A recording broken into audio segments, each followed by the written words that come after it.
And the first pitch from Massey is out and away. 4:02 the start time here at the Couch. We got seen it all series long. Duke very aggressive early in the count.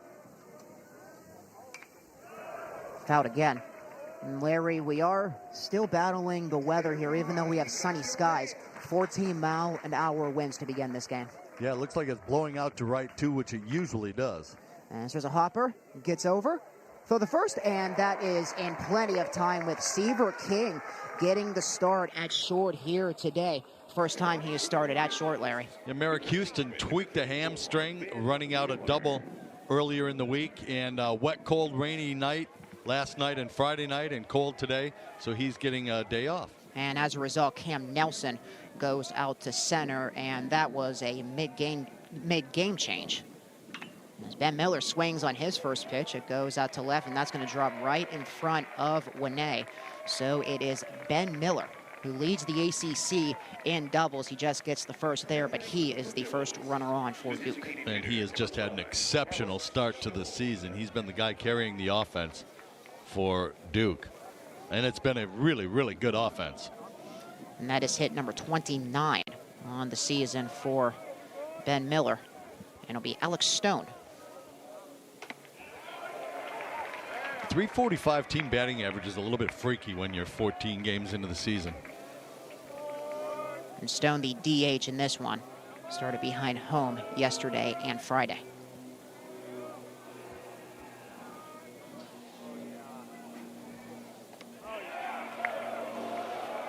Ball one.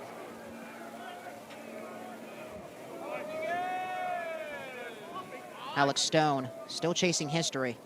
He needs one more home run to move to 6 all-time as a Blue Devil.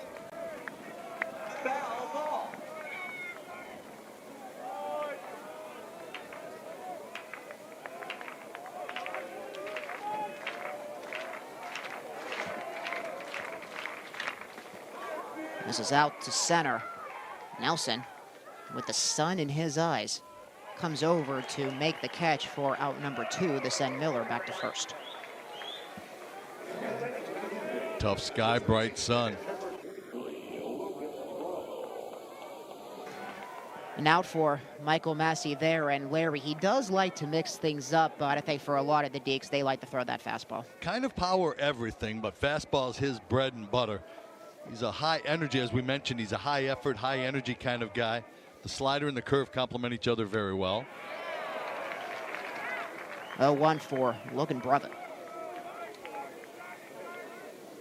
Very bright guy, one of the guys that really tinkers a lot with making the ball move and trying to figure out different ways to do it.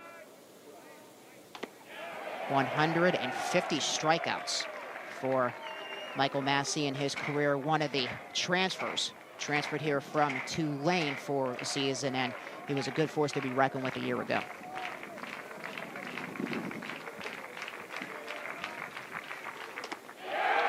Swings and misses there. And Logan Bravo with a strikeout. So for Wake Forest, and Houston hit second, then Tom Walter flip-flopped him, and the offense took off a little bit. This is his 5th start as the head man in the lineup for the Deeks. As he takes ball 1 to begin the bottom of the first.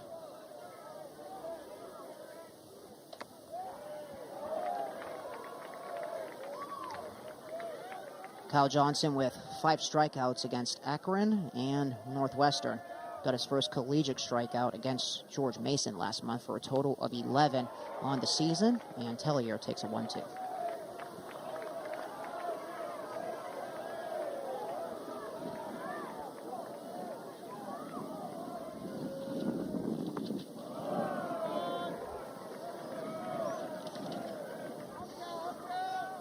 And something that we kind of forgot to talk about last night, Larry, about the first 1-2-3 hitters for Duke really have struggled in this series, as that is a strikeout looking for Adam Tellier. About to say he's still looking for his first hit of this series, and he doesn't get it there.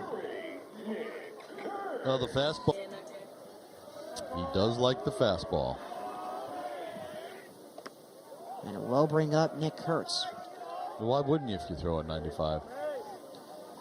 Kurtz as well, looking for his first hit of this series, 0 for 5. And to me, this is the big change in the lineup, is Nick Kurtz hitting second, moving up one spot from 3. Miller looking for it in the sun. And at the mound as he slides right on the bun to get Kurtz out. 2 quick outs for Duke. Well, and there's our first sign of what the weather conditions are going to do to the baseball, as Miller was just about stationary at his position at third base as he tried to pick up the ball. You see, he thinks he's got it. Now watch him start drifting, and he goes all the way over to the mound and then a quick left turn to get over there. So there's an idea about the way that the wind is blowing today. Now, Larry, how does the wind impact with the movement of the ball on high fly balls like that? Well, the wind is blowing today from right across to left, and we can see it drifted at about 15 feet or so on that. So if you elevate towards right field today, you've got a chance, especially when it's 300 down the right field line. Seaver King batting third as that one gets off of the glove of Winslow and to the backstop for a 1-1.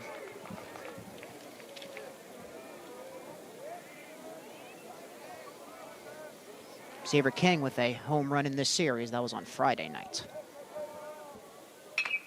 And he gets it. That's over the glove of Bravo. And that's a base hit. He's on his way to second. The throw late. And Seaver King is on with a double. Well, it's as cliche as it possibly can be, but you make your extra base hits going hard out of the box. And if you watch King, he's got the whole play in front of him when he comes out of the batter's box. And as soon as he sees it going down the line, he kicks it in high gear immediately, makes a good turnaround first. He makes good turns around all the bases, and then goes with a head first slide and held his slide at second today. He overslid a couple of bases last night. That is double number 4 on the season for King, and Reinisch looking to make something out of it with 2 outs and a runner on second.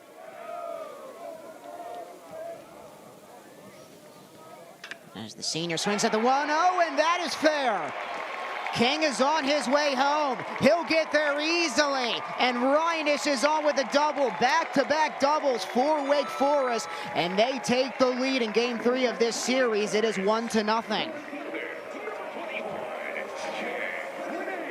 Jake Reinisch with a pull side home run last night, but he goes opposite field and slaps it down the line. Didn't necessarily crush it. It died 3/4 of the way out the outfield grass. You see everybody pulled around toward right on Reinisch, and he hits it right down the line. Easy double, easy run. Yeah, Larry, that is just the perfect placement of getting that right on the third base line. Miller did not have a chance. You know, people think that it's really easy to do that when you see the shift. Well, there's a guy, nobody at third base, just try to hit it that way. It's not as easy as it would appear to be. Jack Winney, 3-8 in this series.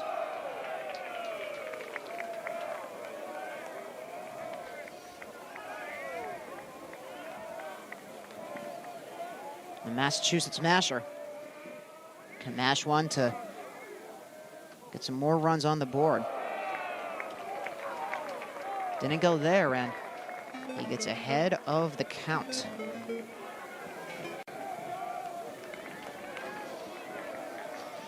All the runs for Wake were scored with 2 outs yesterday. And they have been absolutely phenomenal, taking advantage of being down to their final out, as Winney will head on to first with a walk. The other thing that Wake Forest does is when they score first, it seems to get them going. They were 40-5 last year in games that they got on the scoreboard first. And during Tom Walter's tenure at Wake Forest, they've been very, very good. Coming into the weekend, they were 280, 108-1. And Austin Hawk, he had the big homer last night to make it a 6-1 game.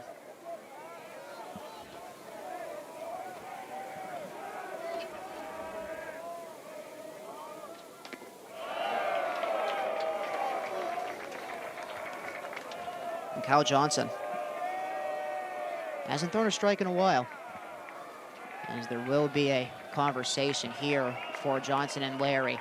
How do you try to calm freshmen down when they get into situations like that? Trust your stuff. Just trust your stuff. You know, it's a big crowd. It's jammed down the right field.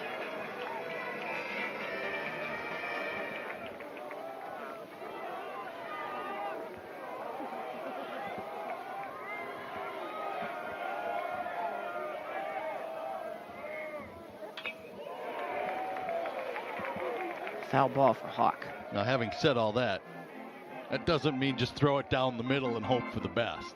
You still have to execute good pitches. And Larry, when is the best time to use breaking balls compared to trying to get a fastball down the middle? Well, here's a ground ball. We'll try for two. And nope, they will just get it. There were 2 outs there as we head to the top of the first. Strong on defense with A.J. Gracia being the first batter to start the second.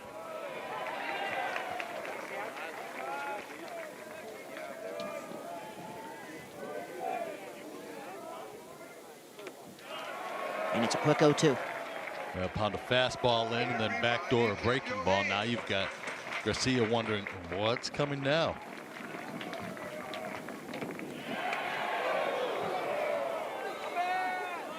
Goes hard away. Michael Massey, one of the faster workers on the Wake Forest team.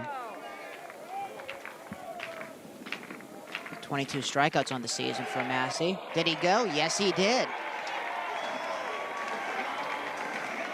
Gracia goes down, and that is strikeout number 100 in a Wake uniform for Michael Massey.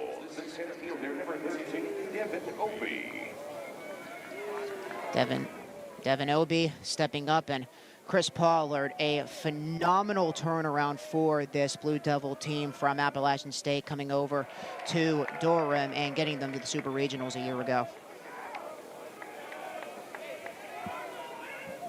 Been very successful every place that he has been. No reason to think he wouldn't turn Duke around, and he has, and it's become a destination spot within the conference. Began his career at Division II school, Pfeiffer, with a swing and a miss for Obie for a 1-2.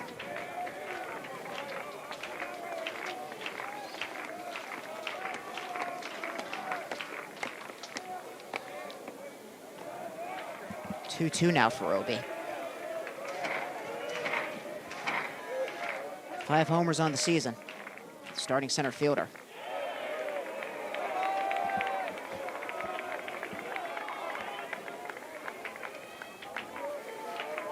First full count of the ball game.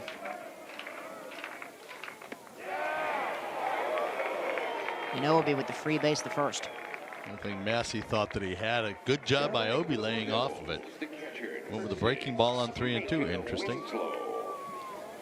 Just the 4th walk given up on the season for Massey. Be out to Macon Winslow. Try to get things going with Duke down by 1.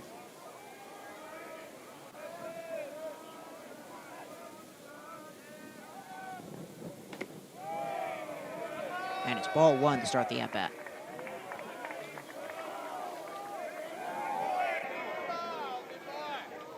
Winslow, the in-stater.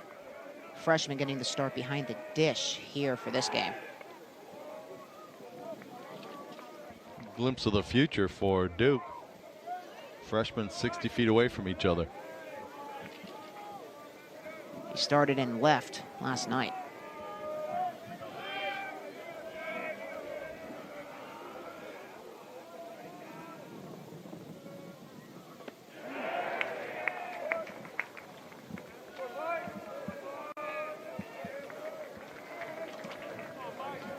Joshua Ryan Clark says he did right at home plate.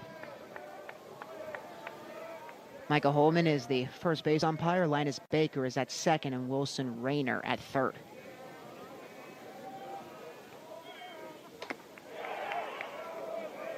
That's high for ball 2. And Larry, we mentioned it last night. Duke, one of the top home run hitters in the nation. Been in a battle with Georgia for the most home runs in the country, and they did get 1 last night, and as a result the Blue Devils have had at least 1 home run in their past 10 games. They haven't homered in just 1 of their games, and it was a victory against Liberty a few weeks ago. And another full count for Massey. I asked Chris Pollard if he thought that this team would be a power hitting club over the wintertime. As he looked at his lineup, he said, we had a couple of guys I thought would have good years. He said, I didn't expect everybody to bust out the way that they have. I spoke to Coach Pollard on Thursday. He said the exact same thing. Payoff. And that's back-to-back walks for Massey. Now batting for the Blue Devils, the fielder,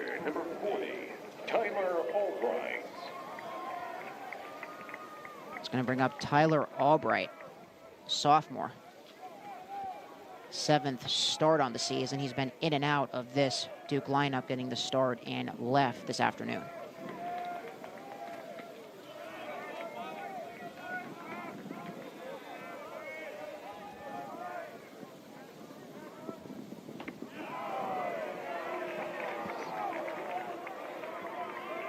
You see Cameron Gill trying to bring the pitches back, steal them a little bit. That time he might have had a word for the home plate umpire. Cameron Grill starting behind the dish all 3 times in this series. Big swing there.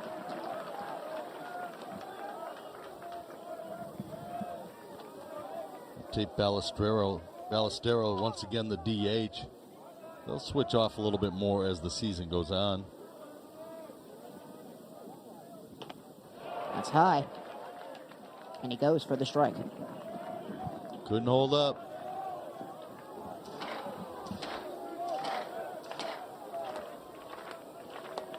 Massey with a strikeout in this inning and in the first as well. As the runner goes, this is heading to the opposite field, and it goes foul towards the corner. Runners have to go back. Got in on the hands a little bit. Ball sliced all the way down, but it still carried over that low wall out near the end of the foul padding area. Gets out to right field in a hurry here because it's short down there. And Obi and Winslow were on the run in the hurry, looking to tie this game up and possibly take the lead.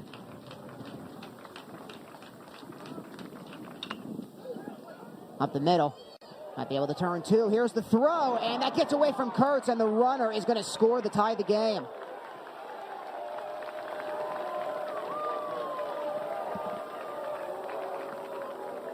Really unusual to not see Nick Kurtz come up with that sweep. Plenty of time for Hawk. He rushed it just a little bit. No question it was his play to try to step on second and make the throw across. Looked like it was going to be a pretty routine, easy double play ball, but Hawk threw it in the dirt, and you don't see Nick Kurtz not come up with it very often. Now there's the collision, and that's what Tom Walter is out wondering about. And the first base umpire comes all the way across. Micah Holman ran over to have a conversation with Tom Walter near home plate. And it's going to be a short conversation as Kurtz was looking to try to get Obi out at home, but it was far too late as everybody is safe, and the Blue Devils tied this one up in the top of the second.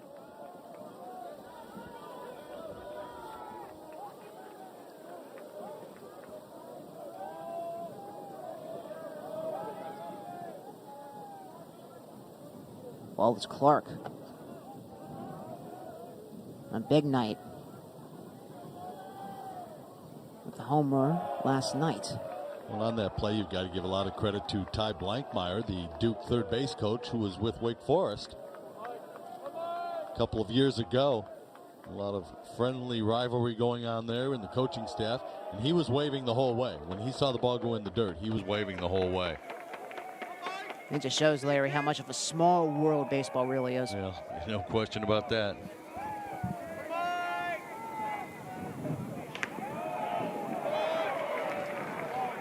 Two 0 in for strike 1. Son of a coaching legend on the East Coast. And Ty Blankmeyer has become a very valuable member of the Duke coaching staff.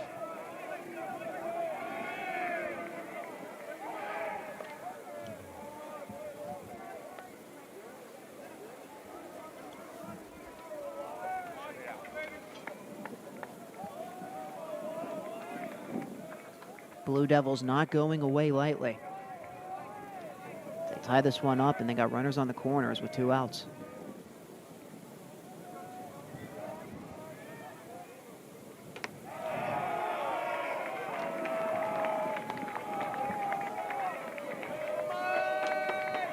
Well, the shame of it is that it looked like it was going to be a pretty routine double play ball after the ball got past Massey. And that forces a lot of extra pitches here as well. As well as Clark seeing a full count there. And Clark didn't think so. He thought it was high.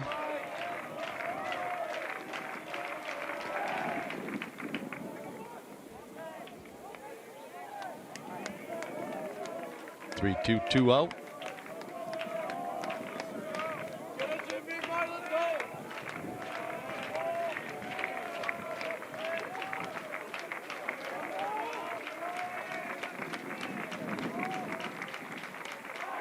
Check on him. It's close, but safe. Good time to throw over. You know that the runners are antsy because they're running.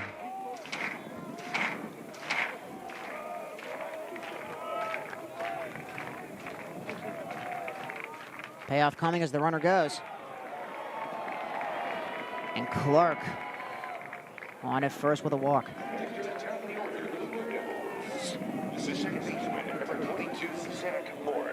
Blue Devils go back to the top of the order. And a mound visit coming up for Michael Massey and the rest of the infield. And Corey Muscara makes a very slow walk out to have a conversation with Massey, and you wonder if this might be something about the strike zone as well. Wake Forest thought that last pitch could.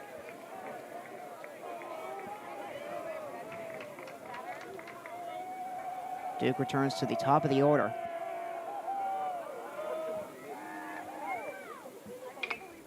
This is in the left. And it gets down right in front of 1A. There comes the runner. And there will not be a throw, and Duke takes the lead. The RBI single. And Albright scores. Left the breaking ball up over the middle of the plate. And those generally get hit pretty hard, and this one did to left field. No hesitation by Blankmeyer at third. Zach Morris gets the RBI to bring up Ben Miller.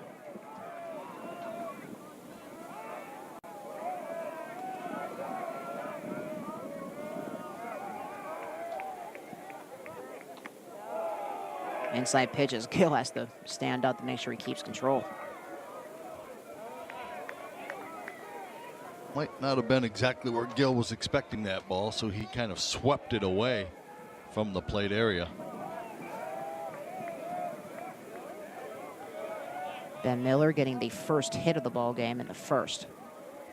He was the only base runner on for Duke. Swing and a miss.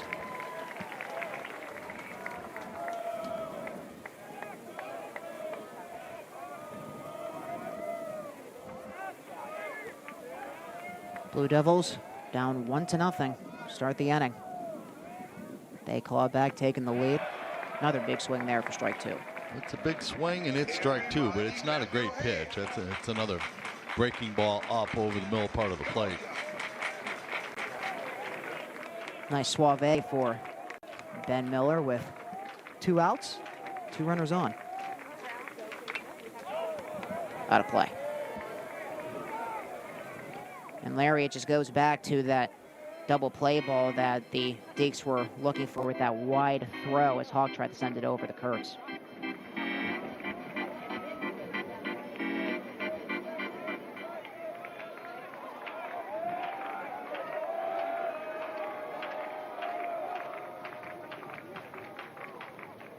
Hits him. Bases loaded.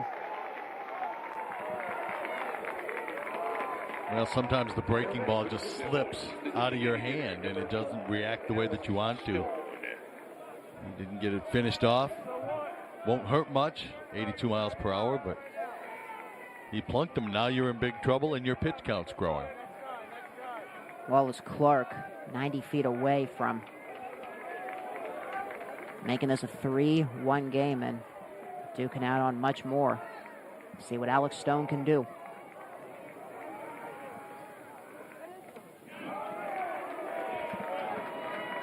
Just missing the outside corner, and it's been a spot he's hit a number of times. And you have to adjust that slightly to try to get ahead in the count a little bit more. Massey with the really more of a 3-pitch mix than 4, but he's got the changeup also. But when he gets ahead, he really has you guessing. Stone 1 for 9 in this series. Good slider.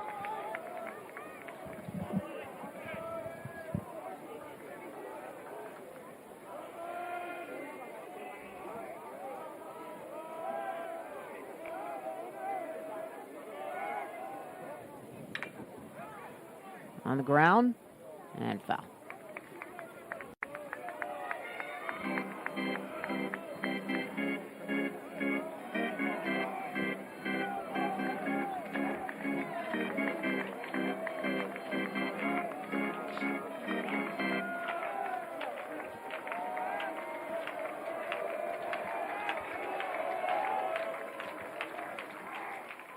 Swing and a miss, and finally, Massey gets out of the inning, but the Blue Devils are on in his 15th season as the head man for the Deacs, defending ACC Coach of the Year as well. And just, Larry, talk about that phenomenal season that Wake had last year. It seemed it was really special to be here at the couch. No, they knew that there was an awful lot of talent on that team, but it all came together so well, and it helped to further change the culture of the program. And it was something that Tom Walter re-examined his program and decided what changes needed to be made a couple of years ago. And it all just really came together last year in a magical kind of way in just about every department that you can look at with a baseball team. And they knew they were going to have to make a lot of changes, especially with losing all the players that they did in the draft. So how do you think Coach Walter evaluated everything in the offseason to try to continue that magic that they had last year into this season? Well, they lost 6 out of 8 starters, so they knew they were going to have to hit the transfer portal hard to be competitive, because you're not going to go out and grab yourself 5 freshmen and put them in the starting lineup and be successful in this league. So he knew the transfer portal would be important. They ended up with the #1 transfer class in the country. So testament to the recruiting, Bill Salento, Corey Muscara, Matt Wessinger, and also to the players who really jumped in and got very involved. Josh Hartle and Nick Kurtz, the captains of the team, announced in the fall, were really a part of the recruiting process during the summertime. Have a payoff pitch coming for Cameron Gill. His first at-bat of this game. Takes a swing, the short, Clark, DeBravo, in time, 2 down. Go back for just a second to that fly ball in the outfield and file this away for later, because he started out in left field. Albright was at the track when he started to camp out for that ball, and he ended up catching it about 40 feet in from the track and had to come in and go to his left. So anything in the air to left field is going to die severely. Anything to right field is going to carry, and there's going to be a lot of trouble with the wind all day. Yeah, that's the one thing about this game. If there was no wind there, Larry, you think that maybe would have been gone? Possibly. I didn't think he really clicked it, but I think that the way that the wind is blowing, it's going to be a factor on some balls at some point in time. Cam Nelson. First start of the season for the young freshman.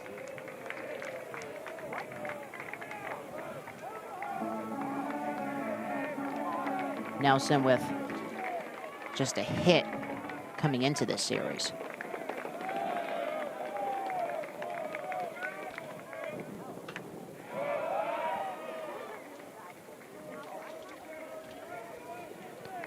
Freshman out of Baltimore, only 19 years old.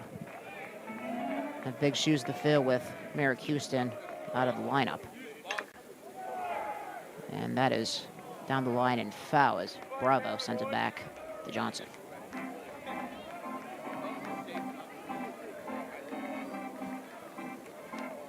And Larry, how does Merrick Houston out of the lineup change the game plan and the mindset for Wake? Well, when you take the guy that's the solidifying player in your infield away, it obviously makes it a much different approach to defense, because he's a guy that's always talking, telling everybody how many outs there are. He's kind of the captain of the infield, even though Nick Kurtz has the official captain title over at first base. Houston's just a solid, it's a security blanket for everybody. The shortstop, generally your best fielder, and the guy that everybody looks to. And he's also the kind of guy that wants the ball in clutch situations. Payoff to Nelson. He swings and misses, and it is 1-2-3 for the D. And that did not get a chance to hit in the top of the first for Duke, Logan Bravo.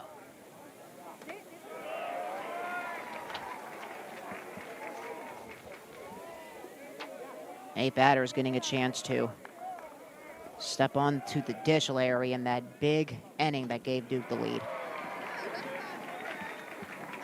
And Massey threw a ball out of the strike zone to end that second inning. Unfortunately, he got Stone to chase it.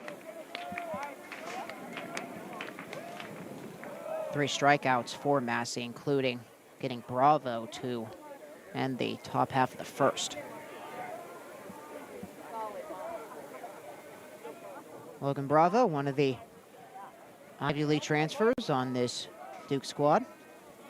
See Cameron Gill, he took a ball between innings off of his foot, I think it was, on a Michael Massey warm-up pitch and was hopping around a little bit and may have gotten popped again there. He's not quite comfortable at home plate right now. Gill has started every game behind the dish this series. Level count for Bravo.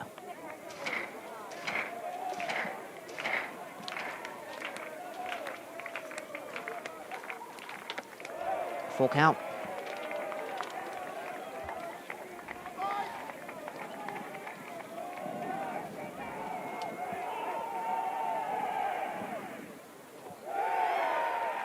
And Bravo is on the first. 4 walks for Michael Massey. Massey was so sharp in his last outing, and he was getting a lot of called strikes in the last outing with a great blend of pitches, and he just hasn't been able to get the ball over consistently to this point with the 4-pitch mix. It's the most walks given up in a game this season for Massey, as that ball gets away and Gill realizes that there's a runner on first, and Bravo easily gets the second.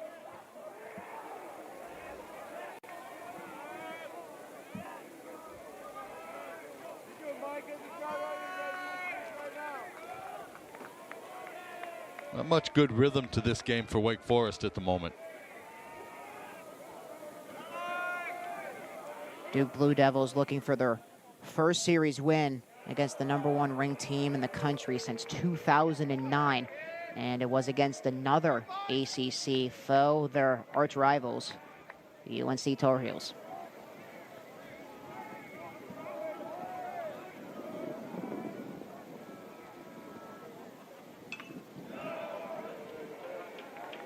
One, two. Another breaking ball up in the strike zone and a late swing. And Massey with 2 walks in his first start of the season against Akron, and in the victory against Elon, he only gave up 1. Those are 3 strikeouts. But doesn't get number 4 there. Fans thought so. A terrific crowd joining us here at the couch. What more can you ask for, even though it is a little windy?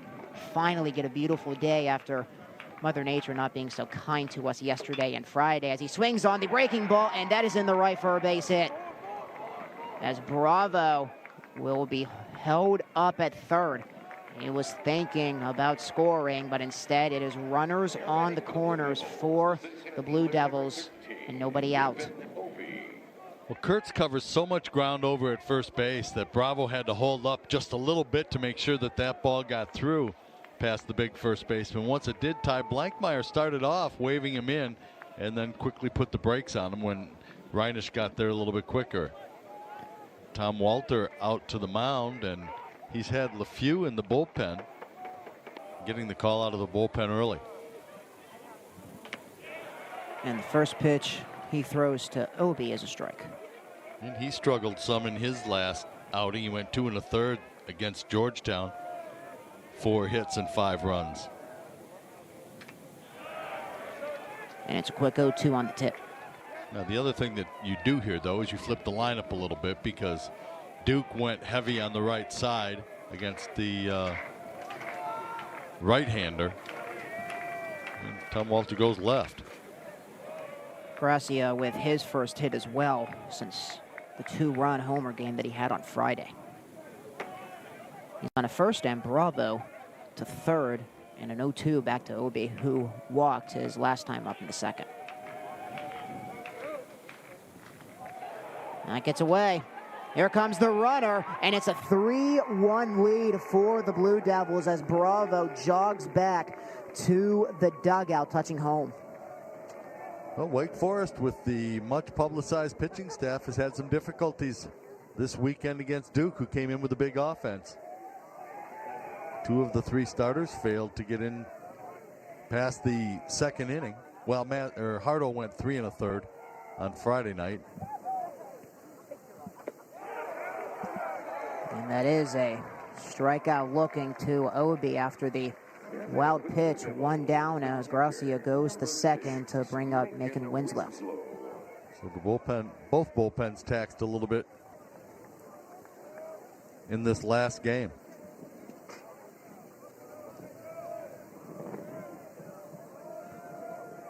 Winslow, freshman against freshman here.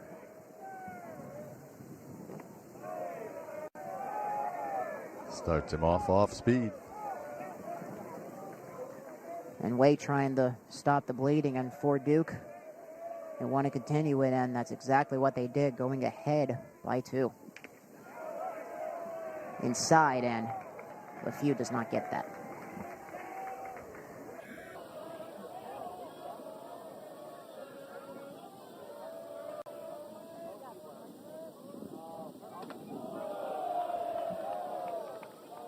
At 86 miles an hour, it's a 3-0.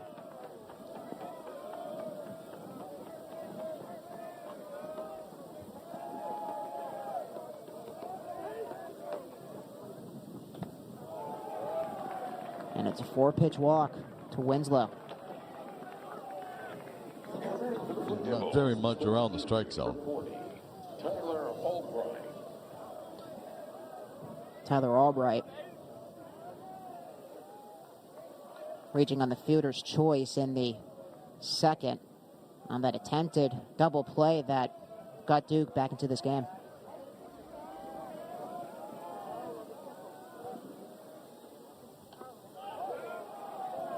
And another ball thrown by LeFew. Yeah, and that play was a little bit of a game changer at this point in time.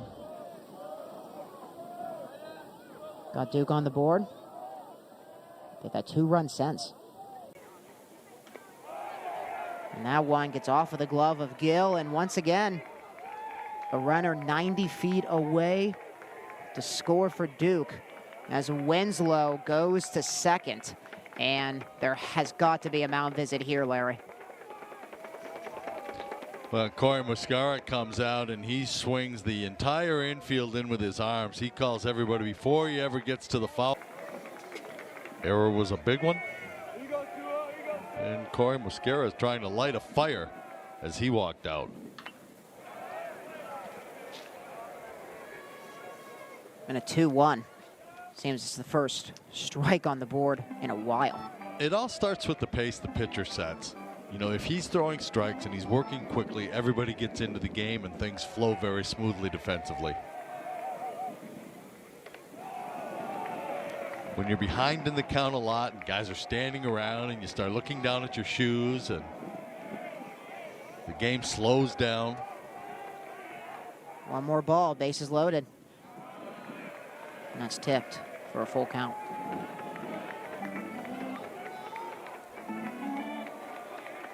And Larry, we knew coming in that this was going to be a pitcher's duel, and it's been won by Duke, rattling Wake on the mound.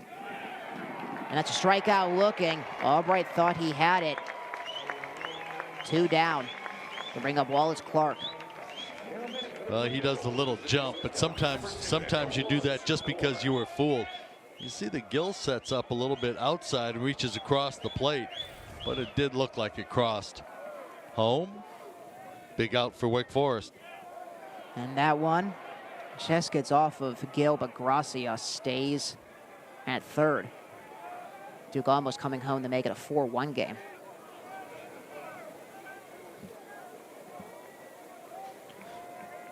But the Deacs do have the advantage when we get to the bottom of the third, top of the order coming up.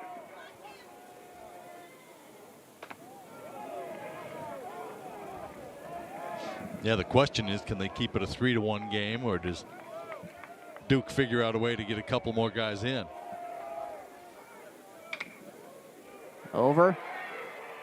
It's going to be close, and that is in time, and Seaver King gets the big out for Wake Forest. Third base he was, and then a strong throw across. And first pitch swinging, and Duke is going to get a coast-to-coast out there with Miller getting that, sending it over. Bravo. So you're looking for some kind of a charge if you're in the Wake Forest dugout, something to change the rhythm, the pace, and get you some momentum. A great defensive play like that can do it. Adam Tellier feeling it, says, okay, I'm going to swing at the first pitch if I can get on. Now we get some noise from the crowd. We get some energy on the bench. Unfortunately, Miller made a nice play over at third base, and it's one out. Strike one to Kurtz. And there goes Miller on his cross-country tour over to the shift position behind second base.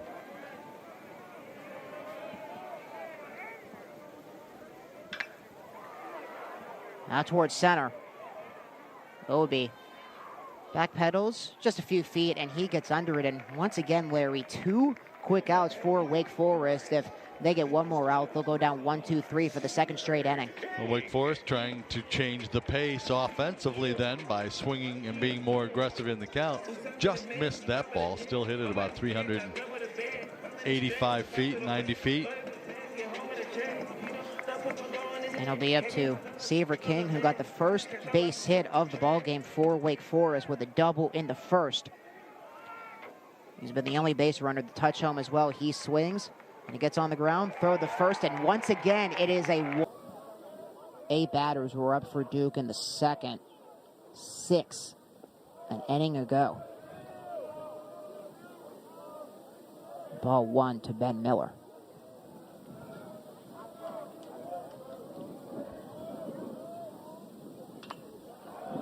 He was hit by the pitches last time up in the second. Not to mention, Larry, on that play that Seaver King made, the bases were loaded too. And it's a 1-2 for Miller.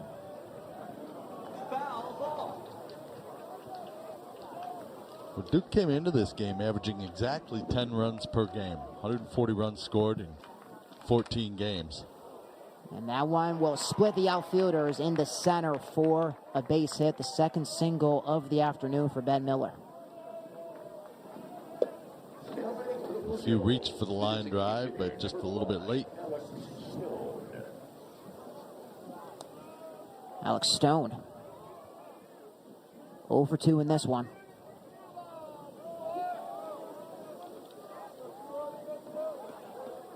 Only has 1 hit in this series. And it was his final at-bat last night. He had a single.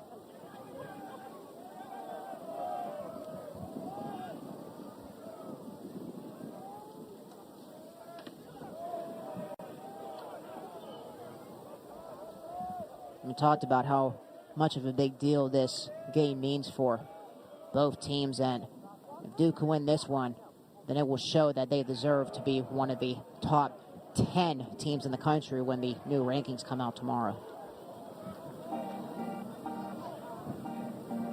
Bold statement. Still early on in the season. And Duke, one of the defending teams that went to Supers last year, as the throw is wide, but they get him out. Ben Miller out trying to steal second. What a grab by Austin Hogg to get that back in to make the tag for out number 2. Yeah, I think that Miller may have seen the ball go into the turf and thought that it was going to bounce away from Gill. He takes off as soon as he sees it hit, and as you said, a nice scoop. And tag, and then a quick strike. Hawk due up as we welcome you back to ACC Network Extra to begin the bottom half of the 4th. Wake Forest still down by 2. And Johnson throws ball 1 on pitch 41.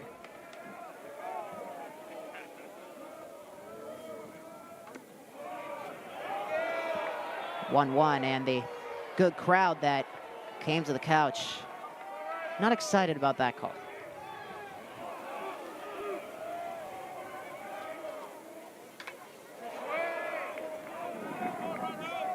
They get excited from the standpoint of they don't think that Wake Forest has been getting the same outside pitches on the corner called. It's nice too how we have a nice calm Sunday to watch some baseball. It was super busy yesterday with the Wake Forest basketball team getting a win. High fly ball at the center. Going back. It's gone! Jake Reinisch again. And Wake Forest is within one.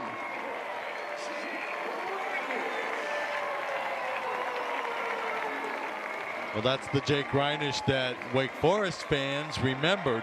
He takes something that's elevated up in the strike zone and drills it to one of the deepest parts of this ballpark. Gets on top of it. We mentioned the wind was out to right center field, blew it just a little bit more towards right. That's big boy country. Home run number 4 on the season for Jake Reinisch. Second home run in the past 2 games, and that is the first home run that Kyle Johnson has given up in his collegiate career. See how the freshman handles it. He throws 2 balls to Winay. He's got a good looking arm. Compact delivery.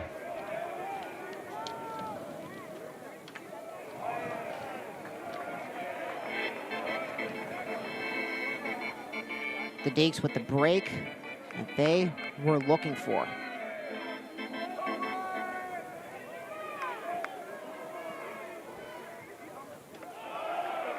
Upstairs, 3-1.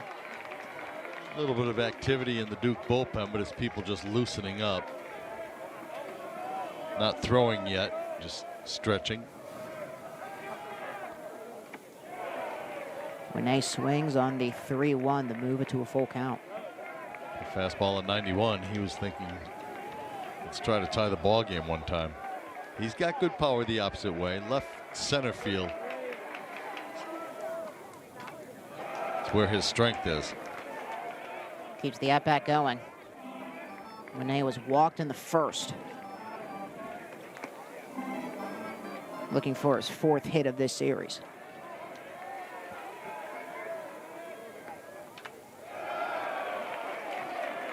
And Winay staying patient on an inside pitch there.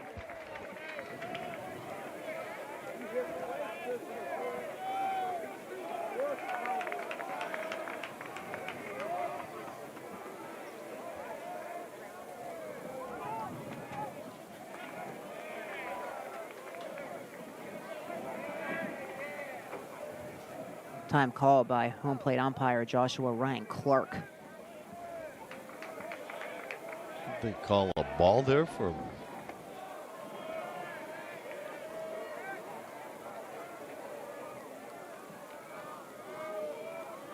Payoff. In the air. Seems it's going to stay in the infield. And it's caught. Catch made by Morris for the first out of the inning. Again, though, we saw the drift on that as he was just about straight behind the base at second, ended up about 15 feet to his left. That's the kind of win we've got today. It's Ryan Higgins down in the bullpen. Junior right-hander for Duke. Just attached his communications device, so he's ready to go. Austin Hawk with the homer last night. And that 2-homer third. And those were the last runs that were scored by Wake Forest last night at the second half of the game. It was strong defensively with all the strikeouts that Wake Forest was able to get that turned the game 2 into a Wake Forest victory to tie this series.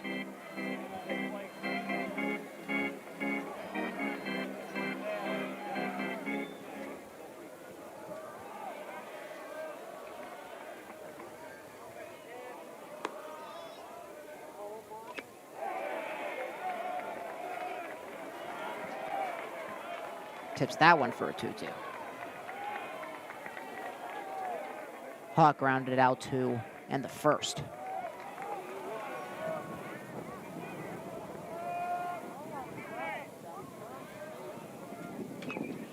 Keeps the at-bat going, getting a piece of that one.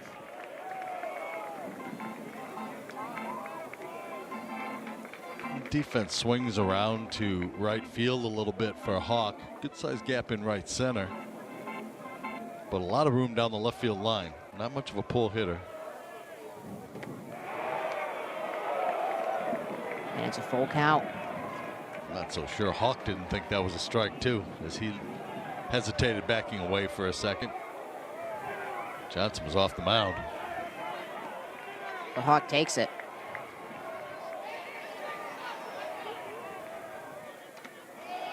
And that's ball 4. And that one missed by a bunch.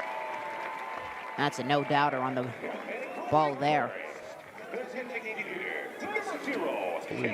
Chris Pollard may have a comment or two from the Duke dugout.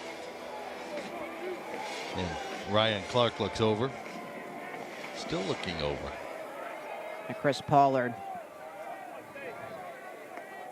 going eye to eye there with Joshua Ryan Clark. Tate Ballestero looking for his first hit in this series.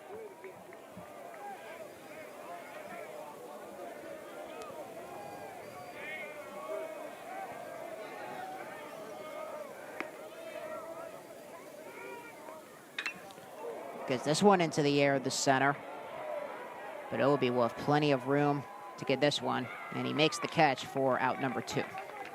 Couple of steps onto the warning track, and in case you have never been to David F. Couch Ballpark, the warning track is set at an incline. It's about an 11-degree angle, going up a little hill, and frequently on balls that are hit more sharply, where you don't have time to get under it, you will see outfielders have trouble getting up that incline when they're not used to it.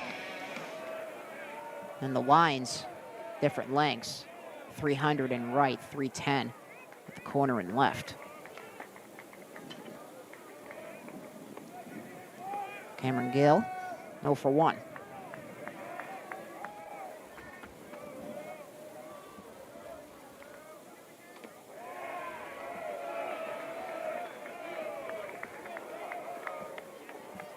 It's a 1-0-2. Start the at-bat. Gill grounded out to short his last time up in the second. Gonna check back at Hawk.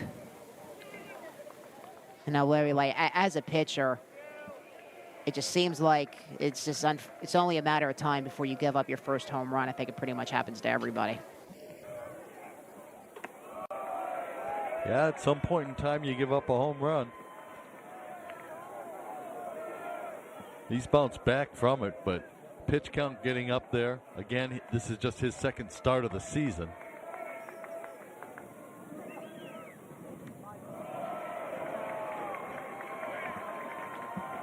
Wake Forest trying to show some patience and stretch him out a little bit.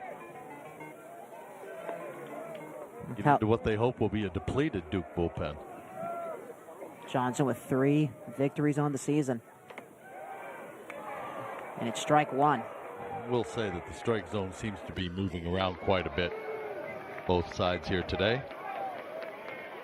Johnson with victories over George Mason, Northwestern, and Akron. Swings at this one in the center. Obi going back to the track, and he hops up, and he comes up with the catch to end the inning. Well, dugout. Hayden LeFew looking to get a quick inning to get his team back in theirs. Part of the order, Logan Bravo. Also got the party started in the 3rd as well. That was his last at-bat. He was walked.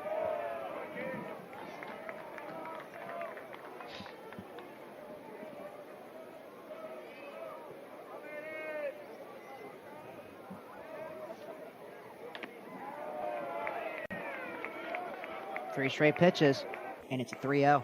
Pretty easy takes, too.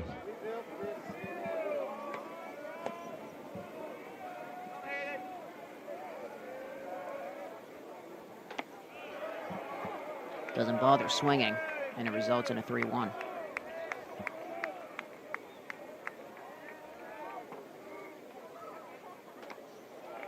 Inside for ball 4.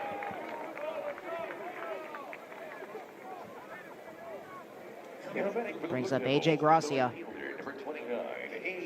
who got his first hit in the 3rd with a single. was left on third on that miraculous play by Saber King for the 6-3 putout.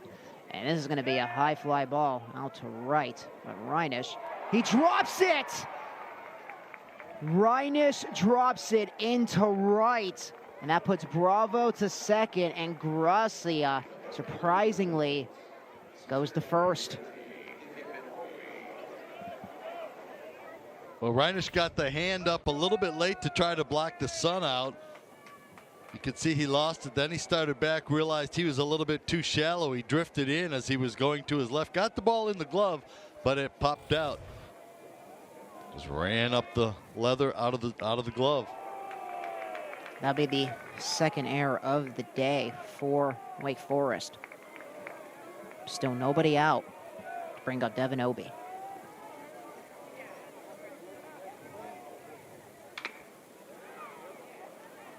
And it's 1-1. This Duke team. So that is going to be rolled a single. It was a tough play for Reinisch out and right, but gives Gracia his second single of the ball game. This is hit into the opposite field, and that's going to fall for a base hit. And Bravo stays at third. Bases loaded with nobody out for Duke. Back-to-back hits given up by LeFew.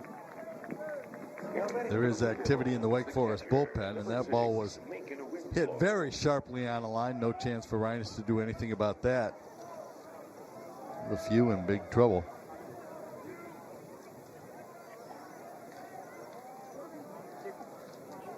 And Tom Walter is going to make the trip to the mound.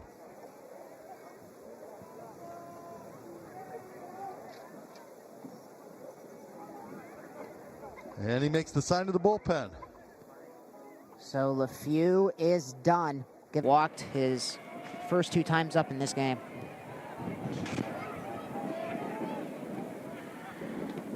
Koshi throwing a ball to begin his outing.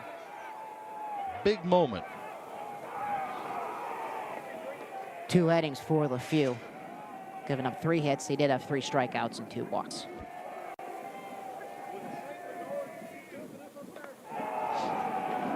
Around the same area there, Larry, for ball 2.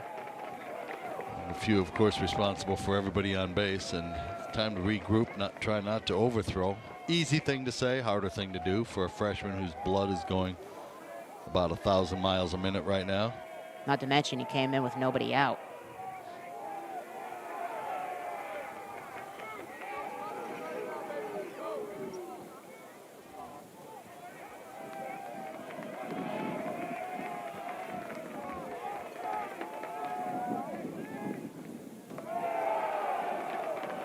And the first 3 pitches for Koshi are balls 3-0.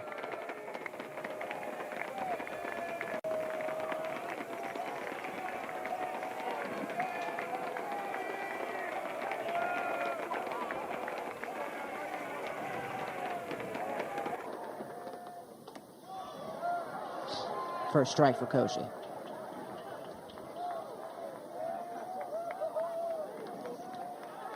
Koshi out of Albertson, New York.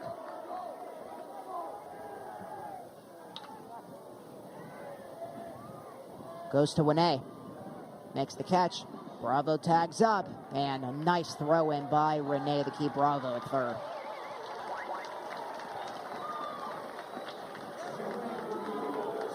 Well, Bravo gave it the bluff. Pretty shallow fly ball when they let it go and it was offline, but Bravo had held up immediately. So a good comeback by Koshi after getting himself into a big hole. You said earlier the plate's been moving around some, so you just got to keep trying to pound the strike zone and hope for the best. See what Tyler Albright can do for Duke. Another pitch that goes outside. Just holding on to it a little bit too long. It happens.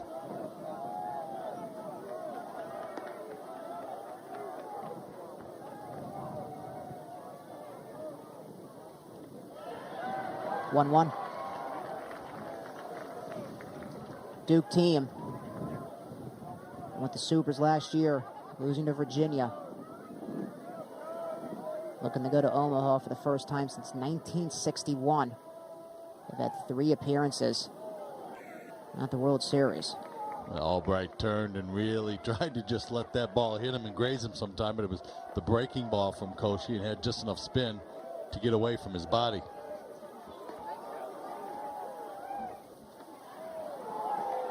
That just misses, a 3-1. One more ball, then it'll be 4-2.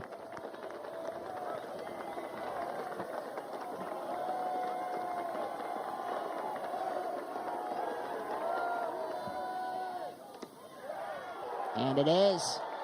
Crowd not happy about that one as Bravo touches home, and it is 4-2 Blue Devils.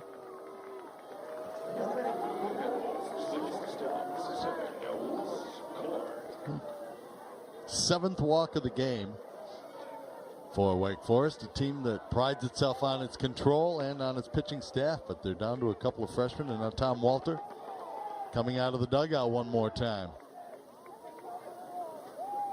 And again, we can see somebody moving in the bullpen. We can see the ball going, but can't exactly see who the pitcher is that's throwing. And coming into this ball game,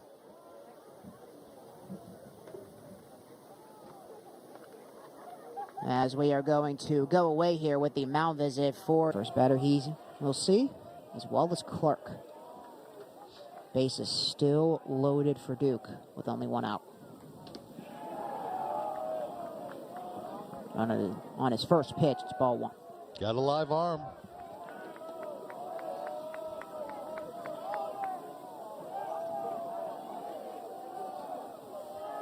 As the former Sooner had a home run last night. This is a 2-0 here.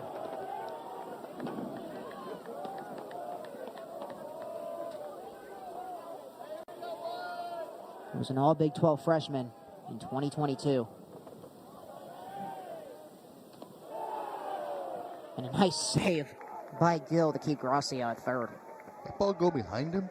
It did. And it's a 3-0. And we're going to see some more activity in the Wake Forest bullpen.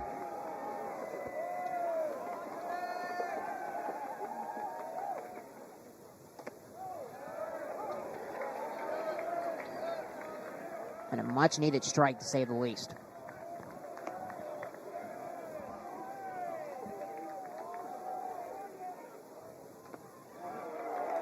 And that's ball 4.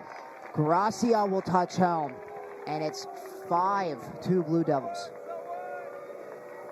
At this point, you just about have to take a strike if you're Duke and see if the Wake Forest staff can get the ball over. Now there's some very quick action in the Wake bullpen. Duke to the top of the order once again. Zach Morris. As the VMI transfer sees ball 1 to begin his 4th at-bat. Still just 1 out.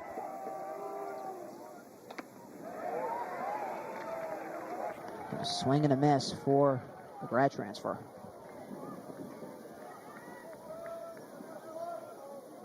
Played all 4 seasons at the Virginia Military Institute.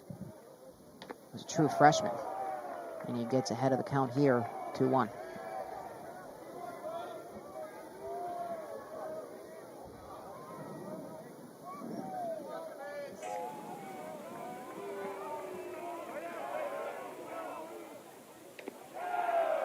And that one almost gets behind him again, and Gervais. 3-1.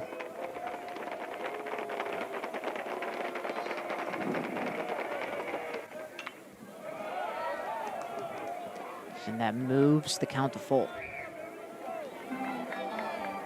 There's not much you can do if the ball's not over home plate. There's no way to defend that.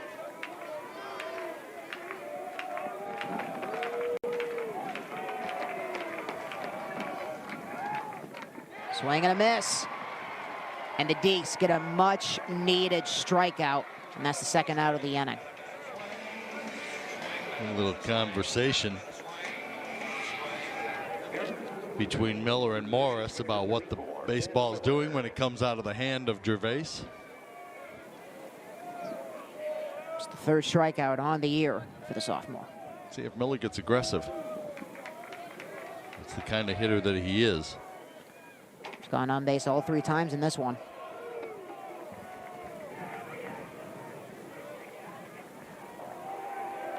Got caught stealing his last time up in the 4th.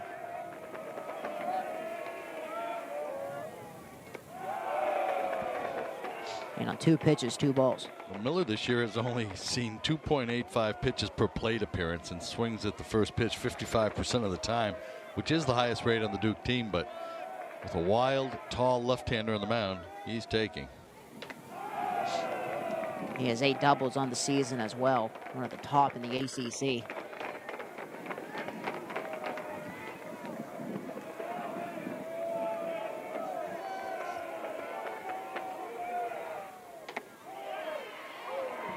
Strike 1.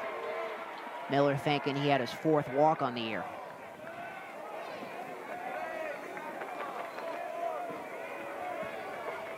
He was on the move. It'll be at 3rd, Albright at 2nd, and Clark at 1st.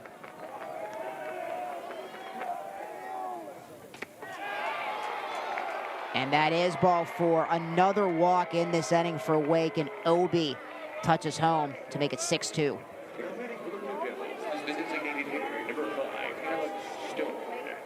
Nothing good happens if you don't throw the ball over home plate. Duke doing their job, showing great patience. It's a lot easier when you're ahead in the count. And as a result, every batter for the Blue Devils gets a turn in the 5th. As Alex Stone takes strike 1.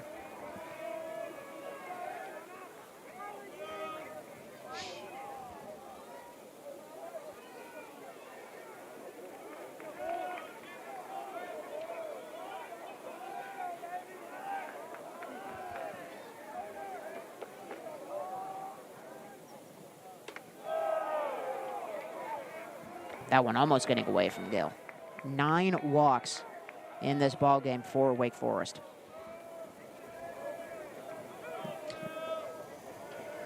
Yeah, but it's the 5th inning already. 4 of them in this inning. Complete 360 to what we saw last night, as going to be a throw to first. It's high, and the ball gets off of Kurtz, and Kurtz is down as 2 runners come home. This game is very quickly turning disastrous for Wake Forest. Albright and Clark score.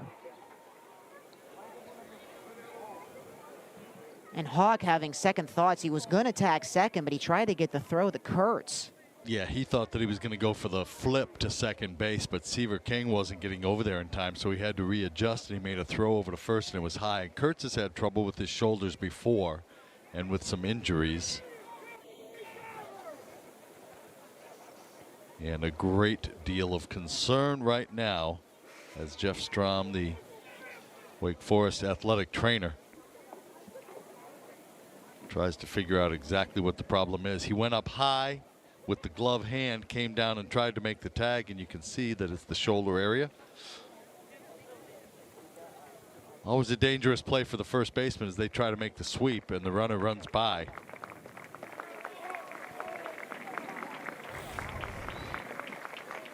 See, Seaver King's heading up the middle, and he's not going to get to second base. That makes Hawk readjust. He goes up, and it's just he makes the tag, and the ball comes out of the glove because of the force of the contact, and also jolts the right shoulder of Nick Kurtz.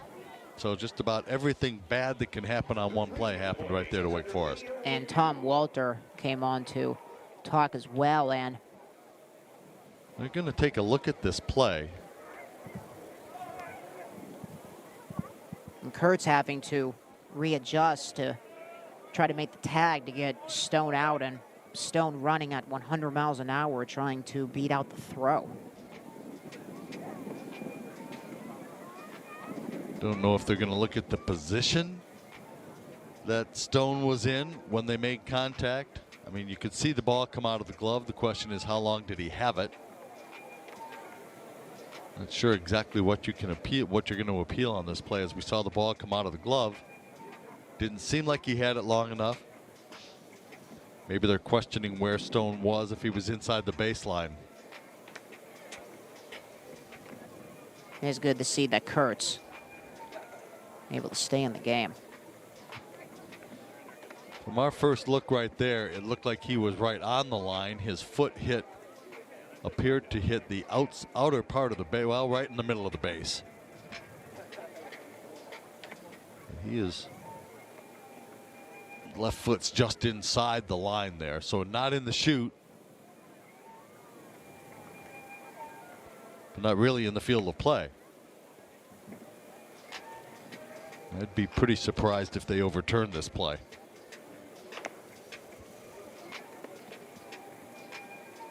If the call stands, it will put Stone on at first, and Ben Miller to third. Tyler Albright and Wallace Clark touching home on that play. It'll be 8-2 if the call stands. So it's a huge part of the ballpark, part of the ball game, depending on the umpire's call. Those extra 2 runs, a big difference. But even more importantly, long term.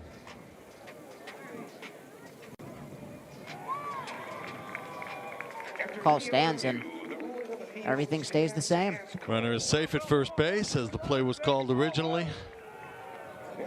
And so it's 8-2 Duke with 2 outs here in the 5th. And that is an E4, the Hawk. And Logan Bravo up for the second time in this inning. Started off the inning with a walk. And that gets away. Gill just lost it, and another run touches home for Duke. It is Miller this time, and it is 9-2. And a very sloppy baseball game by the Wake Forest Demon Deacons at this point. That's another wild pitch that turns into a run.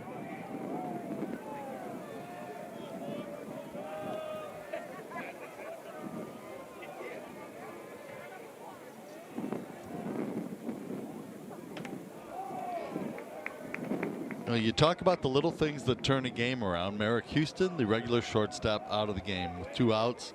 Seaver King takes a route kind of up the middle and doesn't get to second base for a little toss, which surprises Hawk, who then tries to make an off-balance throw to first. Strike 1 in there for Gervais.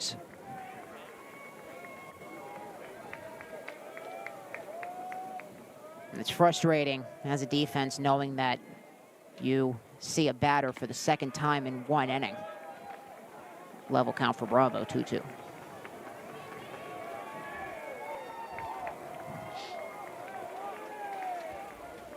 Alex Stone went down to second as well on the wild pitch. Inside, full count.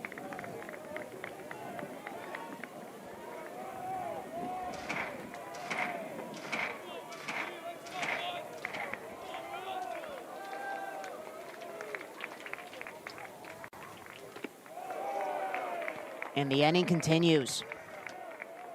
Ball 4. 10th walk of the game for Wake Forest. Tom Walter will parade out to the mound one more time. And that ties season high as well. The parade of freshmen. And Morningstar throws an inside ball, seeing the lefty Gracia. Really good spin on that hard breaking ball. A good take by Gracia.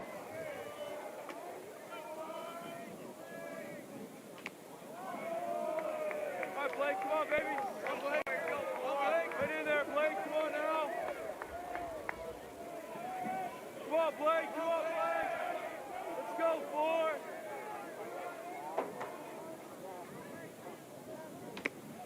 Attaboy. First strike thrown by Morningstar. Crowd thinning out a little bit on the shade side of the field. Still sitting out in the sun. It's a cool day. That's in for a 2-2. When I woke up this morning, thinking that the sun was going to be, I was like, oh, great, we're going to get a warm day at the ballpark. Well, I'll take with the sun being out, but it's still chilly here with the wind. Still picking up. And the 2-2 is swung on, and finally lead for the Blue Devils. Junior Higgins making his 6th appearance of the season.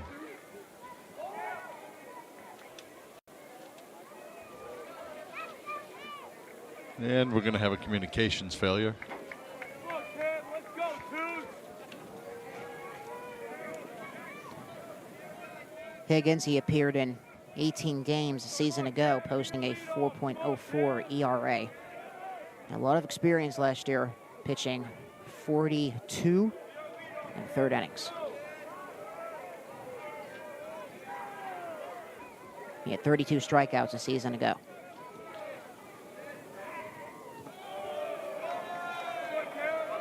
And he throws a ball to Cam Nelson to begin his outing. And that looked like that ball got a piece of the Duke catcher, Cameron Winslow.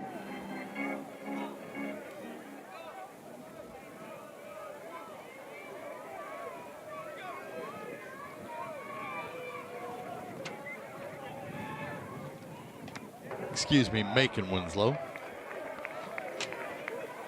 So that's a 1-1 with Winslow starting behind the dish in this one. Alex Stone started last night and Friday. He's the DH for this game for the Blue Devils. Chris Pollard before the game was talking about the arm of Winslow, and I was looking forward to getting a chance to see it, but in the 2-ball game, it's going to be a while before we do. Chris Pollard does have an ACC title under his belt in 2021 when the Blue Devils defeated NC State 2-1. Their first ever ACC title. Also won the Southern Conference title back in 1951. They defeated Clemson in that game 5-0. This one is swung on out towards left, but it goes foul. Nelson, who is 0 for 1, steps back with a 2-2 once again.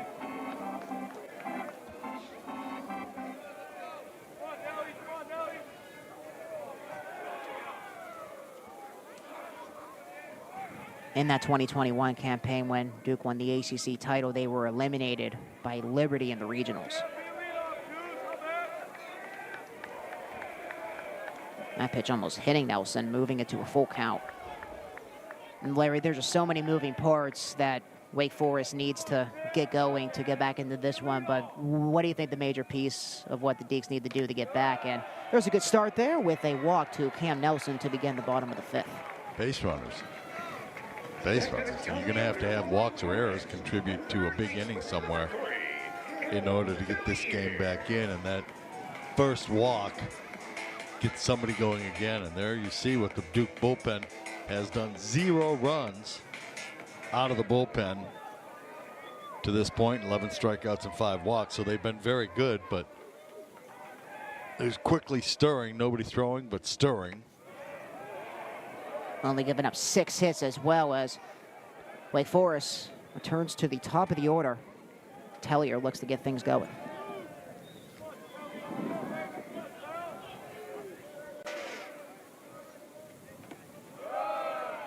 (1-1). Tellier, the former MAC tournament MVP, and he was at Ball State.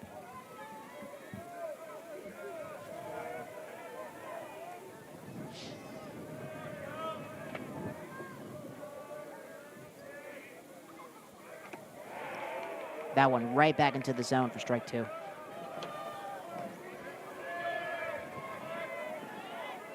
The strike zone that has been moving around. So it's just basically stand and wait, hope somebody starts driving good pitches, and hope that you get some help from Duke. Nelson with the lead at first. 1-2. If you are Wake Forest. For Duke, it's just pound the strike zone. And now we're starting to get some throwing in the Duke bullpen.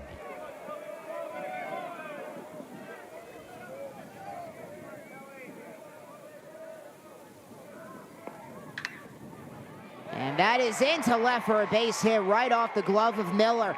Nelson is on his horse. He's heading for third, and he gets there. And exactly what the doctor ordered for Wake Forest as Tellier gets the second with a double. He tried for the quick pick on the backhand side, and he's made a couple of plays like that, Ben Miller has over at third base in this series already.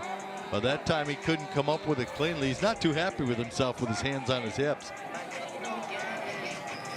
The pitch essentially right down the middle, and Tellier hit it hard. And it died in the outfield, and Nelson was aggressive, and on the backside Tellier was as well. And the action picks up a little bit quicker down the right field line for Duke. Here comes Nick Kurtz. First of all, good to see Kurtz back in there, because you hate Indeed. to see one of the best players in the country get injured. See how he swings the bat.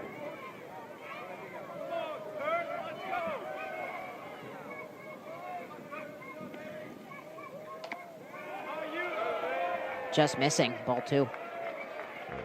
It won't take Chris Pollard long. He understands how a big inning gets constructed, and he's seeing it happen in front of him.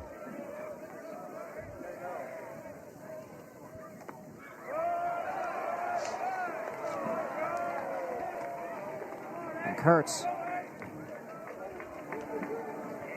He has the most free bases in the ACC. And most of them relatively intentional without doing it intentionally.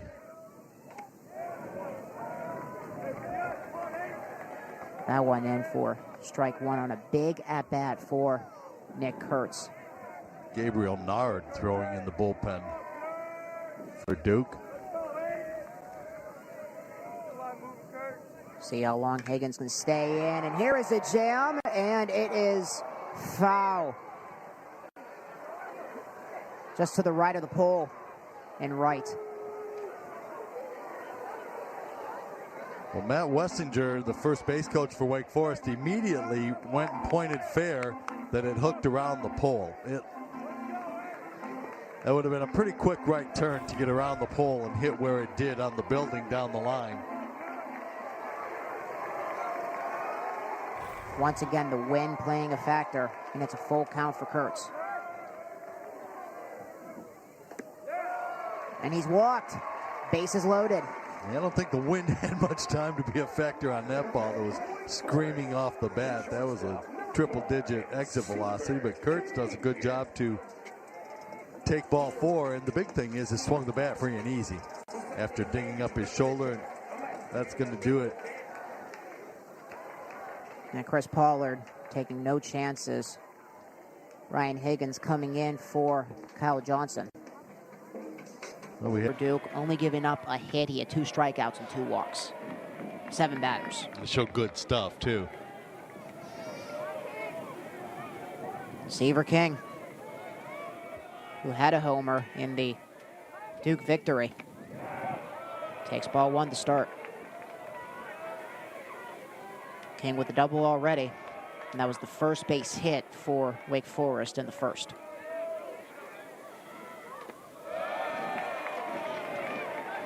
Gets ahead.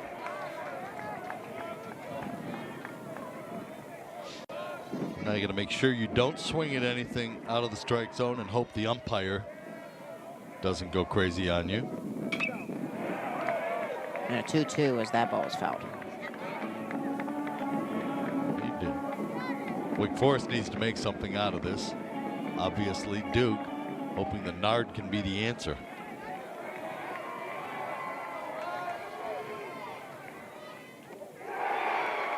He sings low, and that is a strikeout as King goes back for out number 1. 89 miles per hour with some action out of the strike zone. And King goes down after it. And looking to chase that one. Jake Reinisch up for the first time since the homer in the 4th. And he is 2 for 2.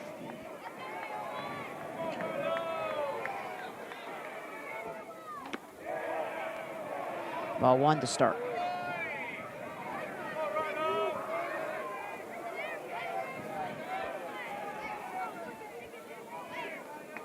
Wake Forest had a bases loaded situation on Friday night.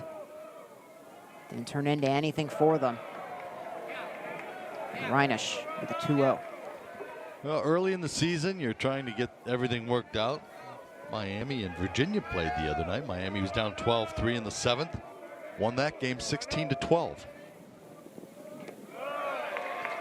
3-0, and that's the beauty about baseball, Larry, because it's not like football or basketball where you have to rely on a clock. It is completely up to you to get yourself back into a game. That's it.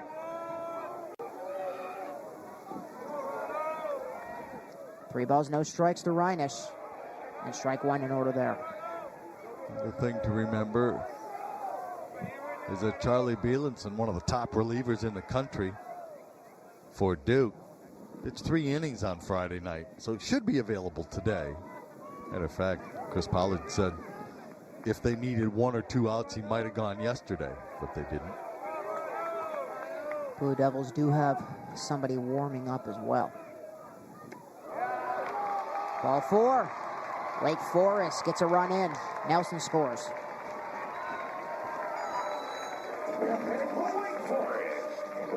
Not exactly the kind of game you imagine when you say number 1 is playing number 12.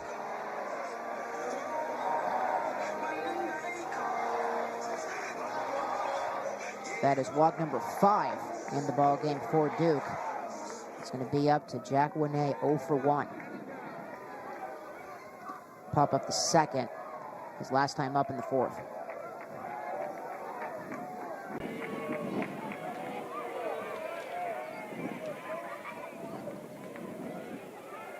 Winnay 3 of 8 coming into this game in this series.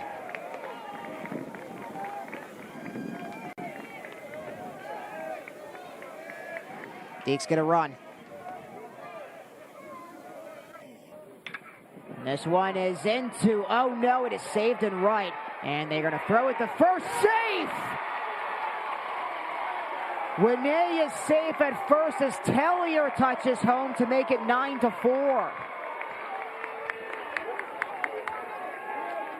Winnay not the fastest runner on the Wake Forest team, but went hard out of the box. They're going to appeal it. They're going to ask for another look at it. Great play over at first base by Bravo. Let's see. As he comes in, does he get to the bag? Ooh, that is close. No, looks like he's a little bit short, and then he dragged the toe. And by the time he dragged the toe over, it appeared that Winnay got his foot onto the base. So when Nard got there and planted his foot reaching for the bag, it looked like he didn't quite get there. And that was what the ruling was. And we saw the first base umpire, Micah Holman, very quickly say off the bag with both hands. And it appeared that he came up short when he tried to stamp on the base the first time. So they are going to look at this again, with that going right to Bravo. Try to hand it back to Higgins. So he plants the foot, Winnay's foot hits, and then the toe drags over the top. Now we get a much better look here. There's his foot on the bag. Well, see, the thing is we can't see because the bag is in the way too, but when you look where Micah Holman is positioned, he knows exactly whether or not the foot is on the base. A big call here. I don't see how you can overturn that from what we have seen when you see where the umpire is positioned, because he knows exactly whether or not there's space between the foot and the base. Get the zoom shot in here. Seems was Higgins' right foot on the bag is the question the umpires are looking at. Well, the foot plants, but I think it's short of the base, and that's what Holman saw. Then Winnay puts his foot down, and then as Nard crosses, I thought he dragged the toe. We will find out shortly. And Holman was right there to make the call. And his call immediately was 2 hands that he was off the base.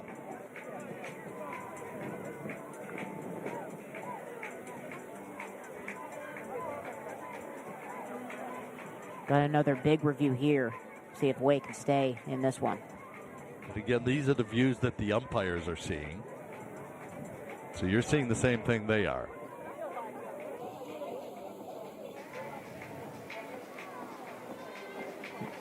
In a way, a photo finish at first to see if run number 4 can cross for the Deacs. Either way, some coach is going to be mad.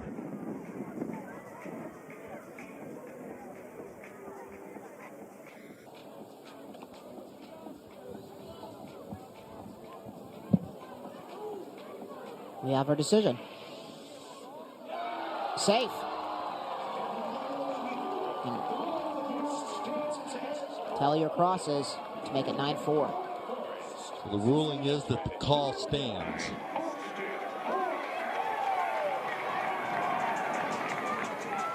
So not enough to confirm means we really couldn't tell. It's going to bring up Austin Hawk. He was walked his last time up in the 4th.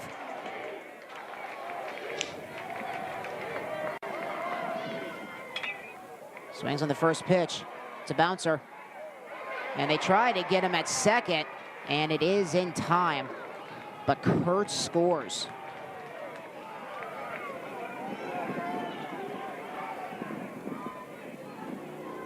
And Chris Pollard is going to come out and wonder about the contact at second base.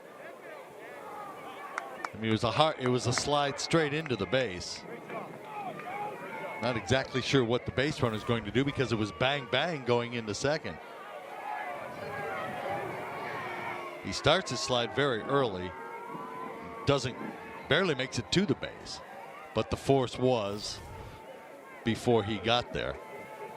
Chris, now they're going to look at it again. Now back-to-back reviews. Well, it was close enough at second base. I don't know what you expect the runner to do. I don't see how the runner can do anything except slide in. It was a high chopper off the bat of Hawk. There was going to be no double play on it. And the new players now are trying to tell each other what happened there. Wallace Clark was explaining very clearly his view from shortstop. The ball looked like it might have gotten hung up in Clark's glove just a little bit. Ball didn't get to second base very early. You see that he is halfway between and he throws the ball down. There's the force and the slide into second. There was contact, but I don't believe that it interfered, that there wasn't going to be any kind of a throw towards first.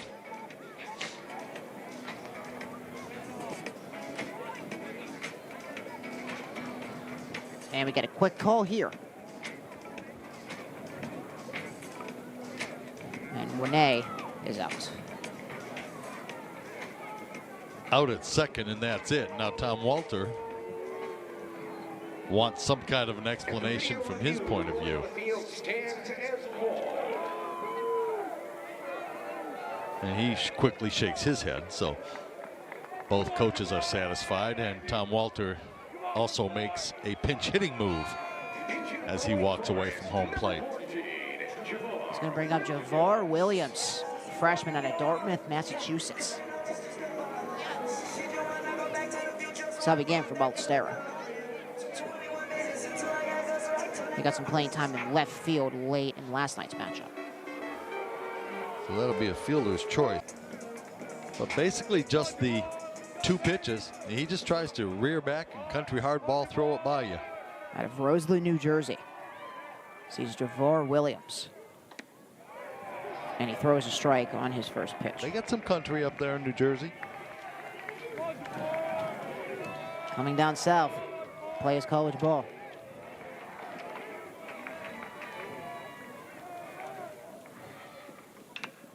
And this is in the air to center. And that is going to get off of the glove of Obi. Run scores. Here comes another. And he gets in there at third. 2 runners come around for Wake Forest. It's Reinish and Hawk. Javar Williams.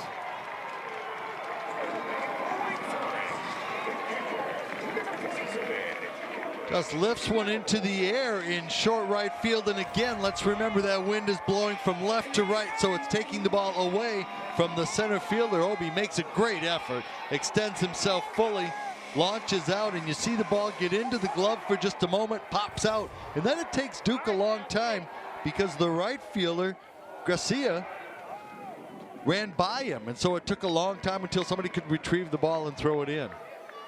And that ball almost got away at home plate from Winslow. The 2-run RBI triple. And how about that for the first triple for the freshman, Javar Williams? As Reinish and Hawk touch home, and Wake is within 2.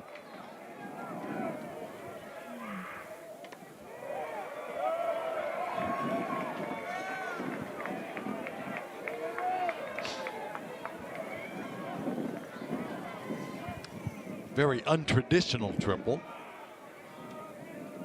In a 5th inning that seems has been going on for over a half hour.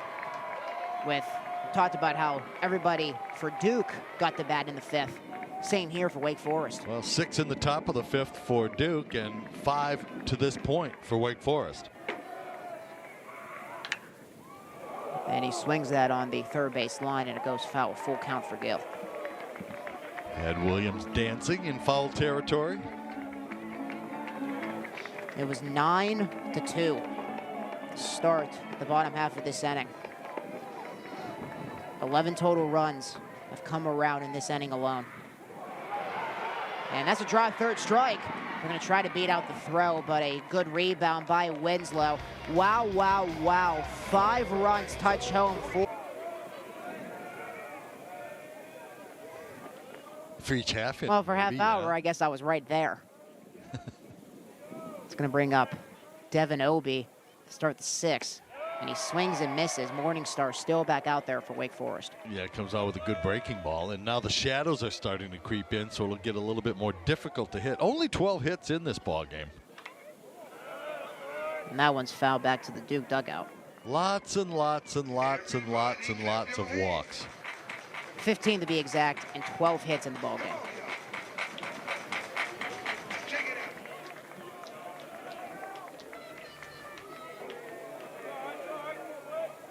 Yeah, nothing you like to see more as a former pitcher than 15 walks in 5 innings.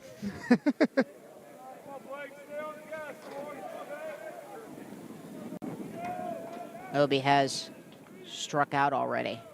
Struck out looking in the 3rd. It looks like Gill took another pitch off the leg. Jeff Strom will possibly up higher. Tom Walter going out as well. Jeff Strom, the athletic trainer, already out.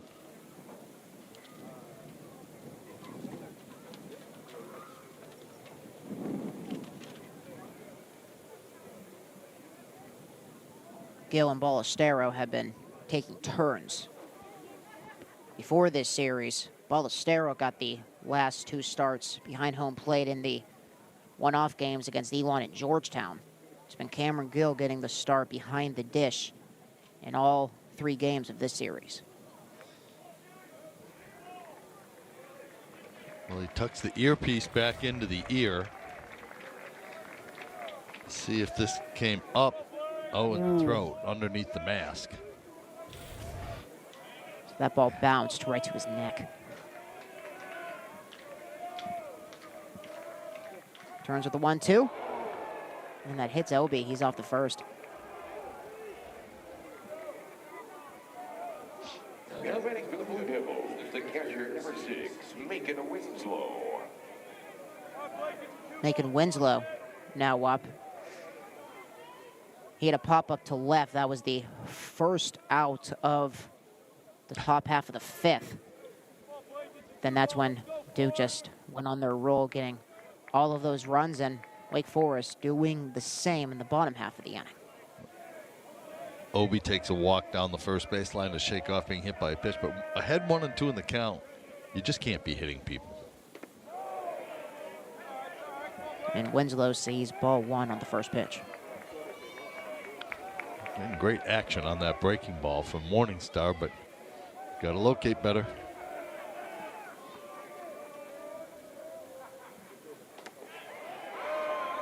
And he does. 1-1. Obi looked a little jittery over at first base, too, like he had thoughts of second in his head. Obi does have a lead. Morningstar fires the Kurtz. And Larry, that bottom of the fifth for Wake Forest, it just shows how they were the preseason #1 for a reason. Absolutely no quit in them under any circumstances, and they get those 5 runs there to get within 2. Come on, Blake. Hey, we're good. Come on, boys. Come on, Blake. Yeah, the key is doing what Wake Forest was known for was their pitching staff, and Morningstar's got to get himself on track and throw strikes here. As Obi will have to travel back to first as he hustles over. So he was going. The ball gets fouled off.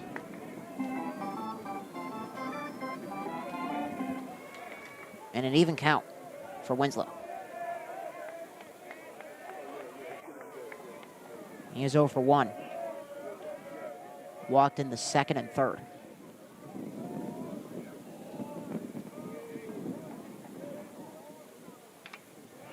Tips it again. And for a freshman, that's a heck of a job to hold the ball that long, because as a pitcher, especially when you can detect just that little bit of movement out of your left eye over in the corner of your eye as Obi dances around. Runner goes. Throw the second. It's going to be close, and it's in time to get him. What a throw down by Gill.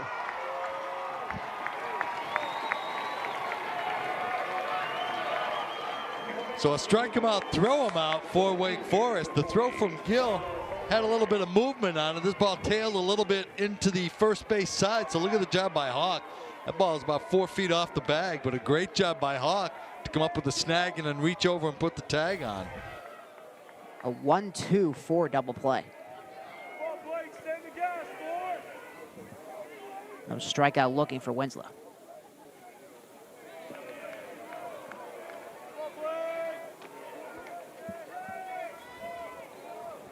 They'll bring up Tyler Albright.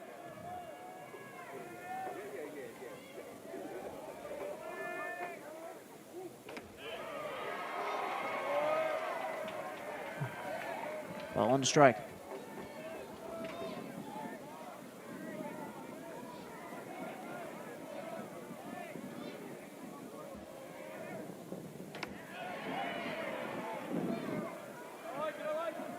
Albright ahead 2-1. I think it may be safe to say that this inning may not last the 59 minutes and 30 seconds that the fifth did.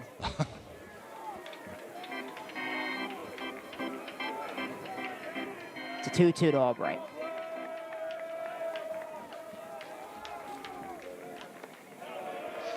Full count.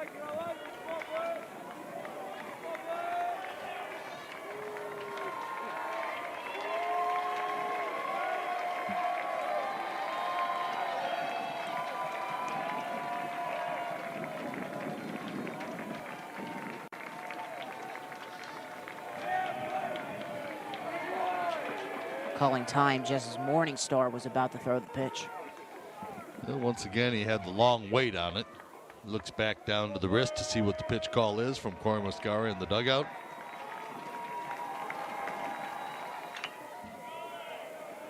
Tips it past third. So after expiring the pitch clock completely the previous pitch, he goes ahead with a real quick delivery. Trying to, anything they can do these days to upset the timing is significant.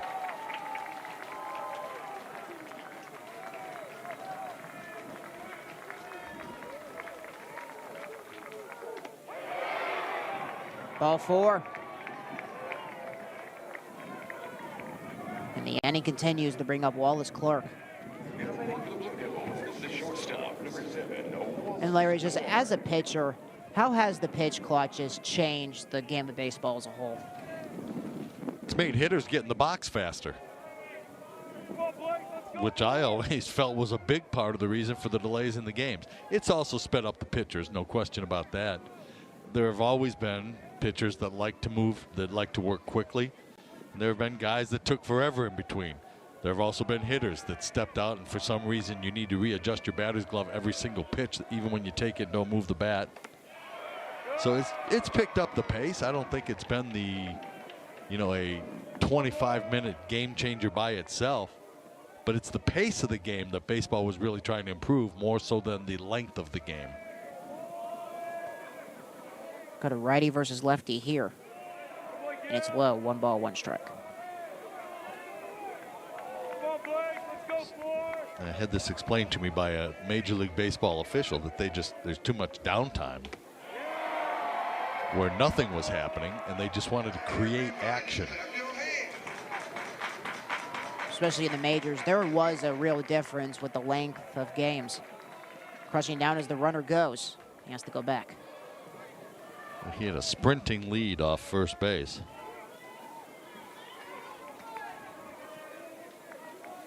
That was Albright looking to hustle down.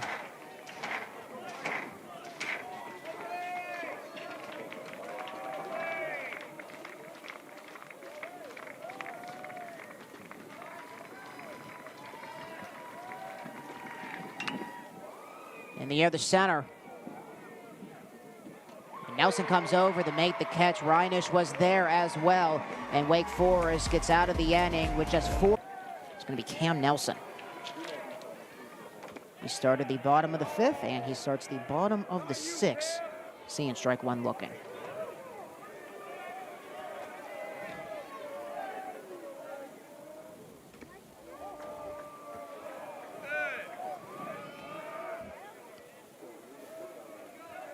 Wake with 3 hits alone in the 5th, and they had 3 coming into the inning with 2 in the 1st. Going hitless in the 2nd and the 3rd, and they had a single hit in the 4th off of the home run from Jake Reinisch.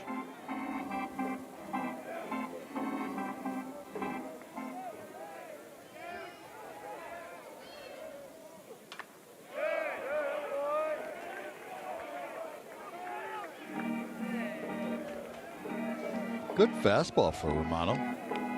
It's 93. The 1-2. Thought about swinging, doesn't take it. Good thing he didn't. 2 balls, 2 strikes. Off speed misses. Miller again in the shift behind second base. Gets a piece of that one again, and almost hitting one of the lights.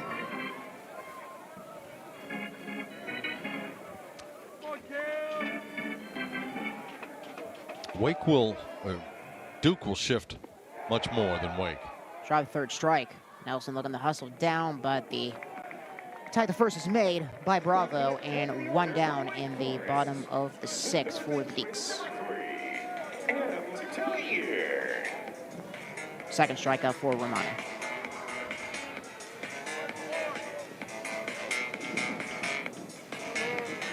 Tellier, 1 for 3.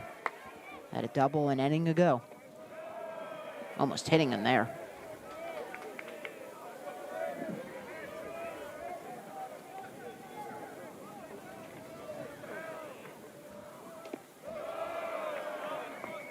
And on 2 pitches, 2 balls.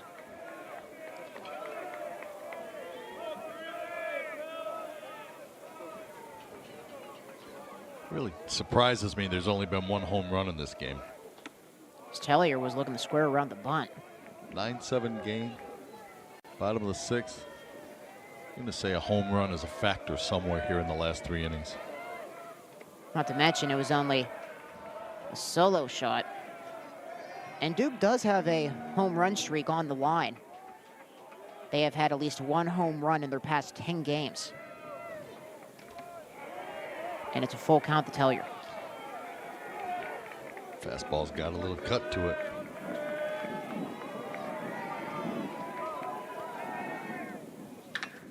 There's a drive to left. OB looking for it, and that one is gone. Adam Tellier gets Wake within 1. Another solo shot for the Deeks.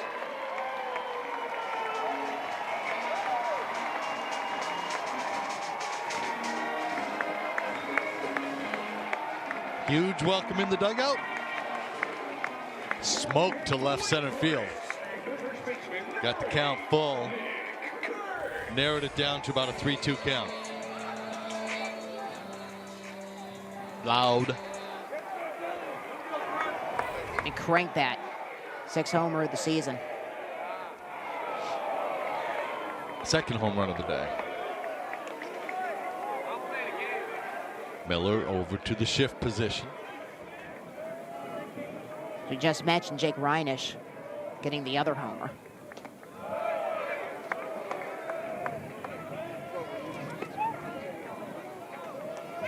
Nick Kurtz with wide open space. If he can swing that towards third. But he deals with the 1-2 now. Well, and the theory on that is if they hold Nick Kurtz to a single to the left side because he's trying to punch it that way, they're happy with that because they kept the ball in the ballpark. Ball 2. Especially on a day like this. Now they're hoping Kurtz will send that towards right. Strikeout looking instead. Now man for Wake Forest, the shortstop, number 5, Seaver King. Now they have the Seaver King. 0 for 2 since he had the double, which was the first hit for the Deeks in the first.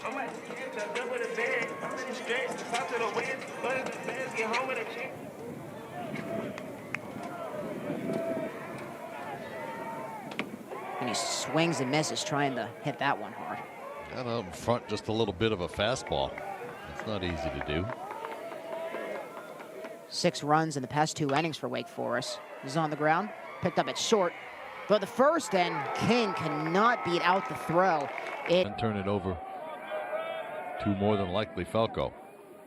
Collected 4 of the 20 strikeouts for the Deeks yesterday. Sees Zach Morris, and he swings for an 0-1. And then you start measuring. Were they easy outs, hard outs? You mentioned the 4 strikeouts. He did give up 2 hits and a walk, as well as that's a low swing for Morris for strike 2.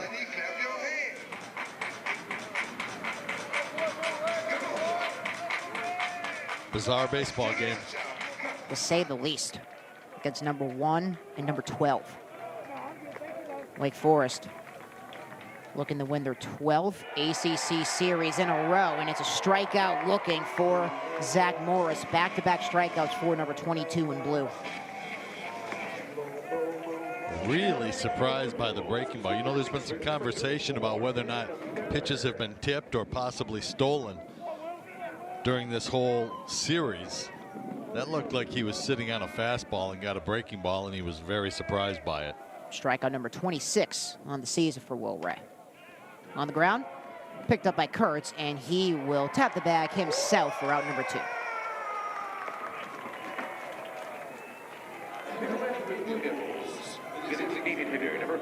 Alex Stone will be up with 2 outs and nobody on.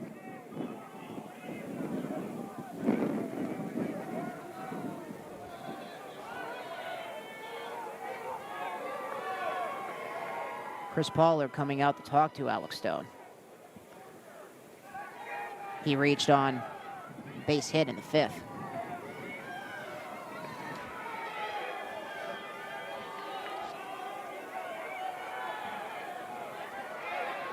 I wonder if this is another conversation between the home plate umpire and Chris Pollard. Chris Pollard with a few conversations already with home plate umpire Joshua Ryan Clark.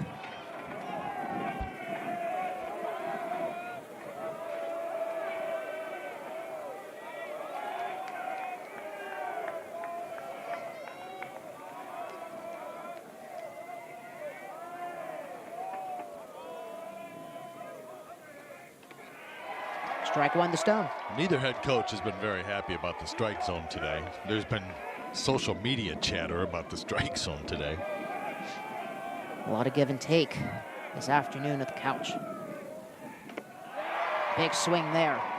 0-2 the Stone. See the low arm slot for Will Ray, and that gives him good movement on the fastball that he just threw.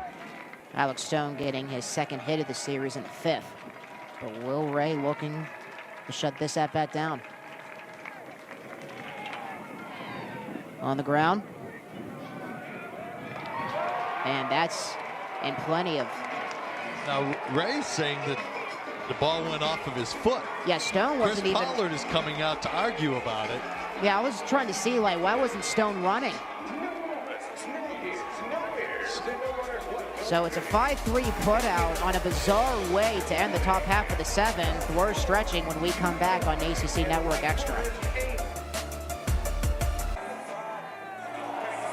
He's walked 7 in 3 innings. He's got a 93-mile-per-hour fastball and a curveball, but has trouble getting it over, or slider rather, has trouble getting it over. And the Deeks down 9-2 at one point in this ball game. And the Blue Devils already have people moving around in their bullpen. Another left-hander is up flipping a ball. He's not throwing yet, but getting ready. Chris Pollard taking no chances.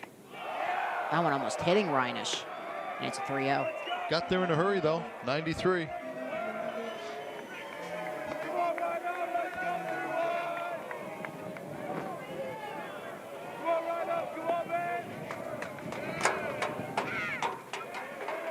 Strike one. Right down the middle.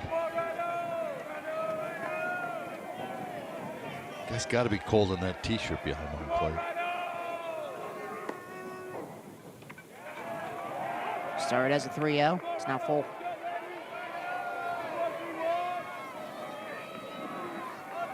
Reinisch was walked in the 5th, then getting the homer in the 4th. And he swings and misses, and he will head back to the dugout, out one. Wow, what a comeback. That's a big out. Somebody that's already got a home run in this ball game gets ahead 3-0, so you start thinking that something might happen, and Duke has got somebody throwing in the bullpen now, but he comes right back with 3 straight fastballs. The third one cut on and missed. It's going to be Jack Winay. And an 0-1. A single for Winay his last time up in the 5th. He started the motion, but he left it for ball 1. He's due to throw a breaking ball. They go far. 1 ball, 1 strike, 1 out, and that's high for a 2-1. Hung it out of the strike zone. Duke still with control of this one. They're ahead by 1, 9-8. 2-1. Now will be popped up for a 2-2.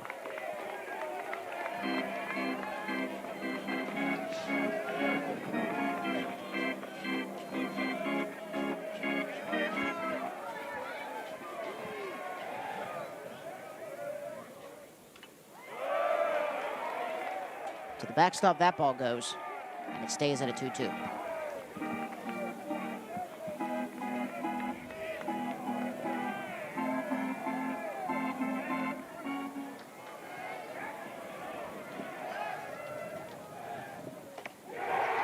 Back-to-back strikeouts.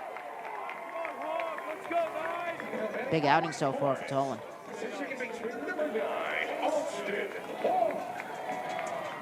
Yeah, he comes right back. I mean, falls behind in the count, but throws enough strikes. And obviously, with the swing and miss, Wake Forest is not seeing the ball real well. And an 0-1. Deeks looking to avoid going down 1-2-3. They did so in back-to-back innings in the 2nd and the 3rd. Still need a run to tie this game.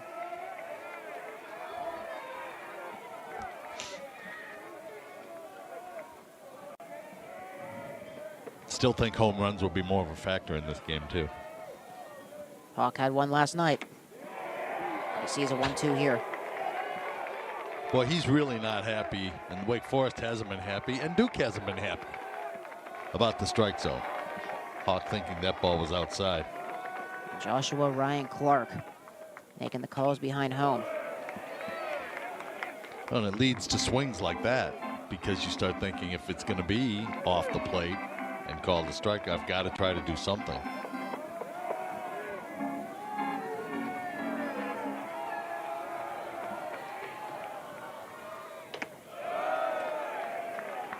That one clearly a ball, 2-2. Javar Williams on deck, nailing his first triple of his collegiate career in the 5th. On the ground, picked up by Miller. Coast to coast throw, low throw, and it is in time. And it's a 1-2-3 inning for the Blue Devils. Actually had one strikeout, Zach Morris. This one's towering to the Duke dugout. Kurtz is looking for it.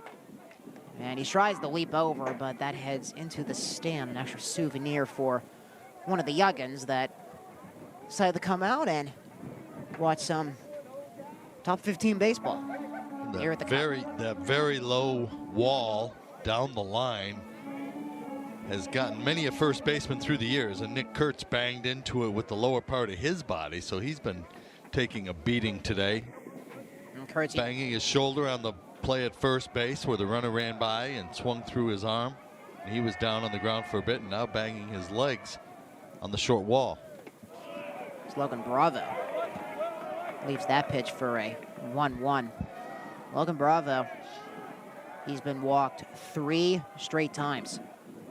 First at bat, he struck out swinging to end the first.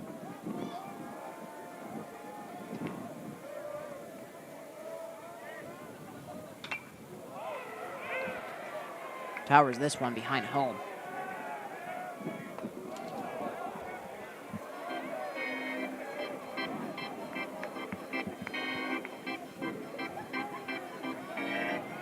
And a 1-2 for Bravo.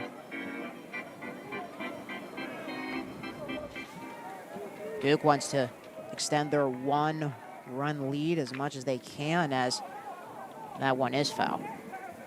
Now the infield totally in the shade, and so the temperature is dropping as the day goes on, and Bravo fouls one off the foot or shin. Got a shin guard on the left foot. And it is a nice change of pace how it's almost 7 o'clock Eastern time here in Winston-Salem, North Carolina, and it is still sunny out with us having to turn the clocks up an hour. Wasn't that happy about it this morning. Yeah, I think I too was not, and I think a lot of other people weren't. Inside, and it's a 2-2. Spun the breaking ball inside.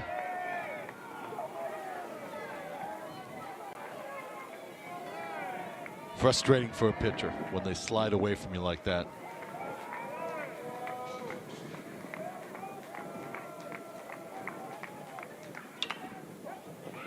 Gets over to Hawk. Throw the Kurtz in plenty of time for out number 1.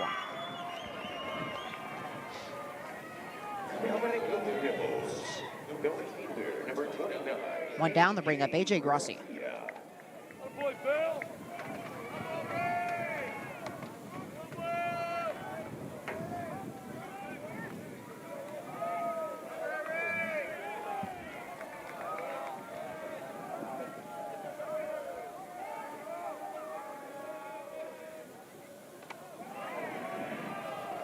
First pitch from Ray is a ball.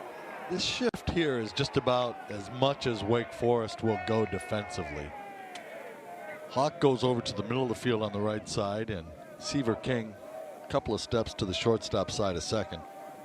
Open field in right center.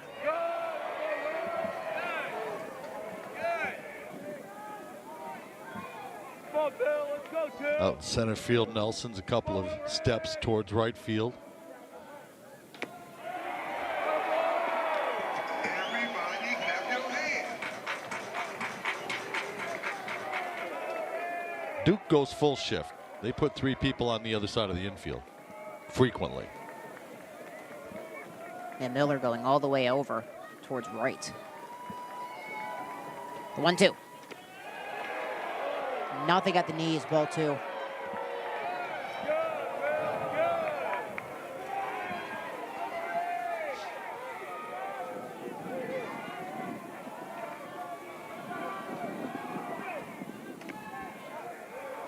Moves to full. Tried the backdoor breaking ball. No success with that.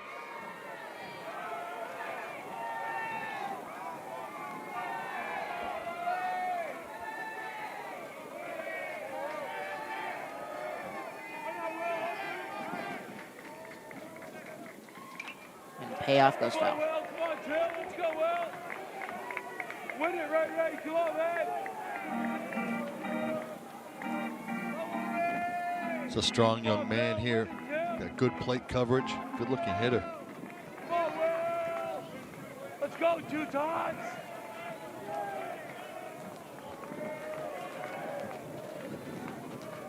Payoff to Gracia. Fouled again. Good pitch to hit, too. 6'3", 195 pounds. We saw the power first night. The freshman.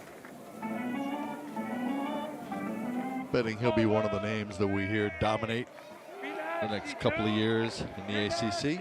Perfect Game had him as the top outfielder out of the state of New Jersey a year ago. Gets another swing there, a good one, as another pitch goes foul.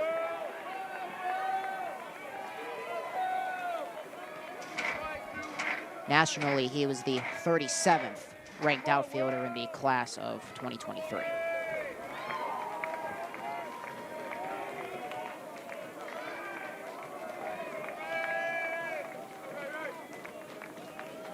The next payoff.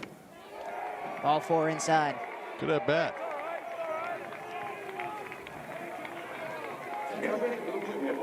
The center fielder, number 9, Garcia gets on. Devin Obi. Bring up Devin Obi. Obi, HBP, his last time up in the 6th, and before that in the 5th, he had a base hit, single. And Tom Walter out of the dugout. Makes the sign very quickly to the bullpen. After his 3-inning stint Friday night. First batter Gunther sees is Obi, with Garcia at first.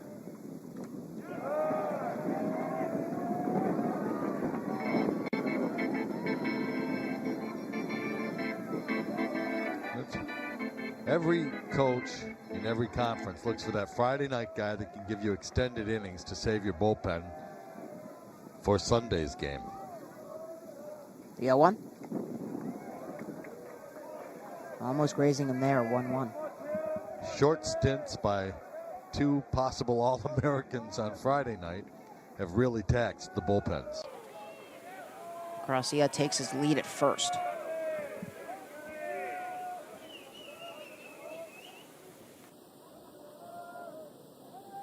One from Gunther. Obi ahead of the count.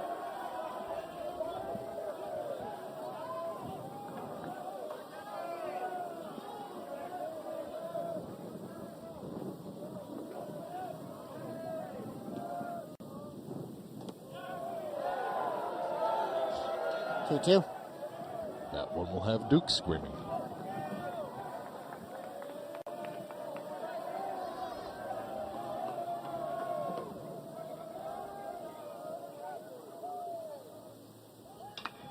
Into the opposite field, and that lands foul in the right fairway. A nice job to stay back on the breaking ball and then try to drive it out to right field, and he hit it sharply. Just couldn't get it inside the line.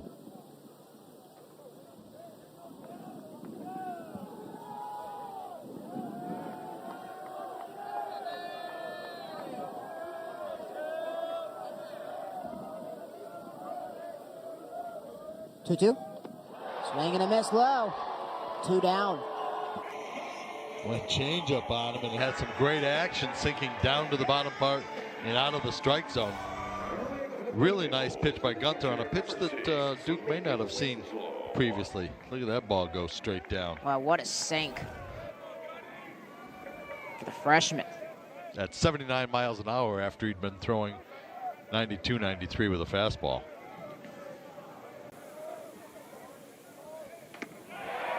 Check swing, he goes. And comes back with a good breaking ball knee high in the outside corner.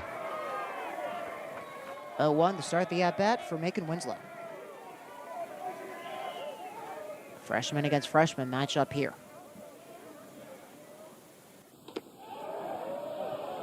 Just missing 1-1.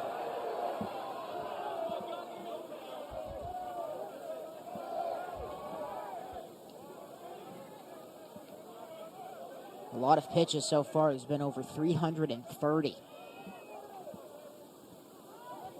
Haven't even reached the 9th yet.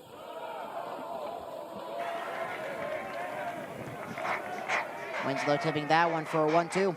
That's a lot of pitches.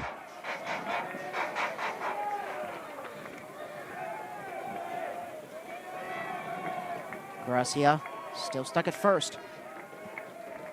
The 1-2. Doesn't go. 2-2 to Winslow. Fair call. Yeah, from our vantage point here, we clearly say that Winslow did not go. That 2-2.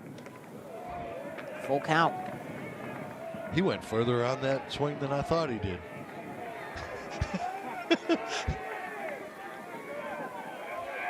Gunther, first full count, just the second batter of this ball game.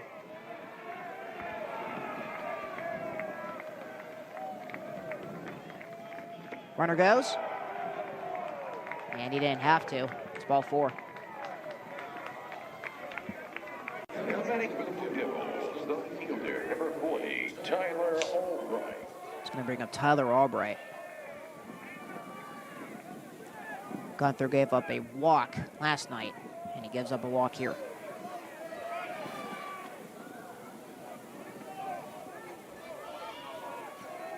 And Albright's been walked his last 2 times up.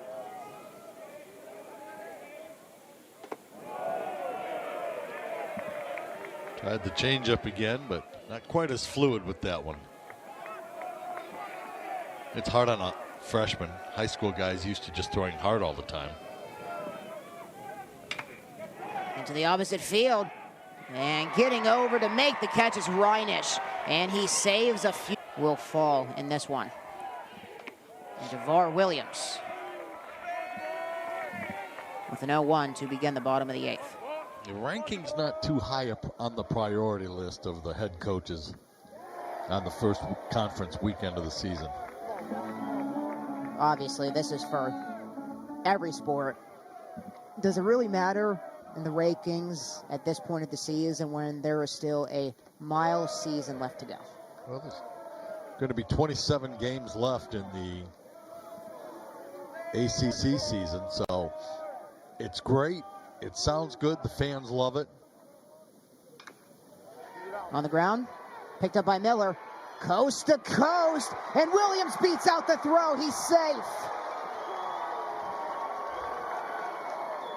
Williams, 2 at-bats, and he gets on base both times. And just a little chopper down the third baseline, and really nothing done wrong by Miller over at third. Williams just outran the ball. Going from the left side, hit the chopper, was already heading down that way. It's a strong throw. It comes up a little bit short. A good pick again by Bravo over at first base.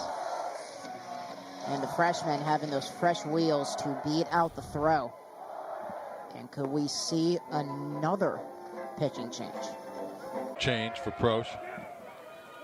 Williams has a lead, and they're going to check on him. Bravo applying the tag on the back. And he almost threw it away. Bravo has done a really good job all weekend long defensively. He's had 3 picks on balls in the dirt today, 2 of them to end innings. It's those Harvard brains for Logan Bravo. And Gill does square to bunt, but he misses it for strike 1. And Prosch does have a clear view of Williams at first and sees a lefty. Looked almost like a bunt for a base hit more so than a sacrifice bunt.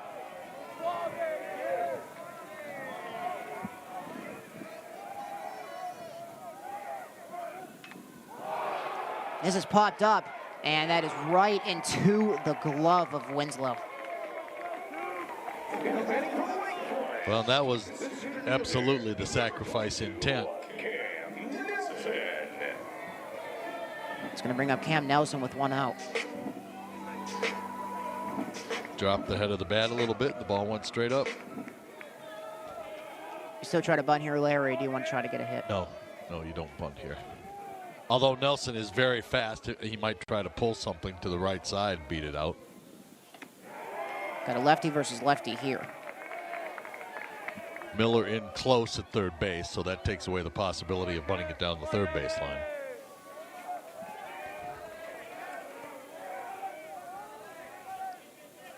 I'm going to check on Williams again. Doesn't slide. And if you are wondering, like most teams, Wake Forest at home has a machine set up, and every player every day bunts the ball between ropes that are strung out. And they practice all different kinds of bunts. Now Miller goes over to his shift position behind second base. There's a clear avenue on the third base line if Nelson wants to hit it there. And he does get it to left, but that will be way out of play. Got a breaking ball on the outside part. He's choked up a couple of inches on the bat for bat control. And he tried to punch that one to the left side. Need you here, Ted. Come on, man. Duke has not lost an ACC series since 2022. This one's fouled away again. Good job hanging in on the fastball. Duke getting their first win against the #1 team on Friday night. It was the first since 2016. Miami was #1 at the time, and they're looking for their first series win against #1 since UNC in 2009, as this one will be popped up again. Wallace Clark from shortstop had a long way to go to make sure that that ball was in the stands, and it ended up a couple of rows back over the dugout. Losing his cap as well in the process. Lefty versus lefty matchup continues.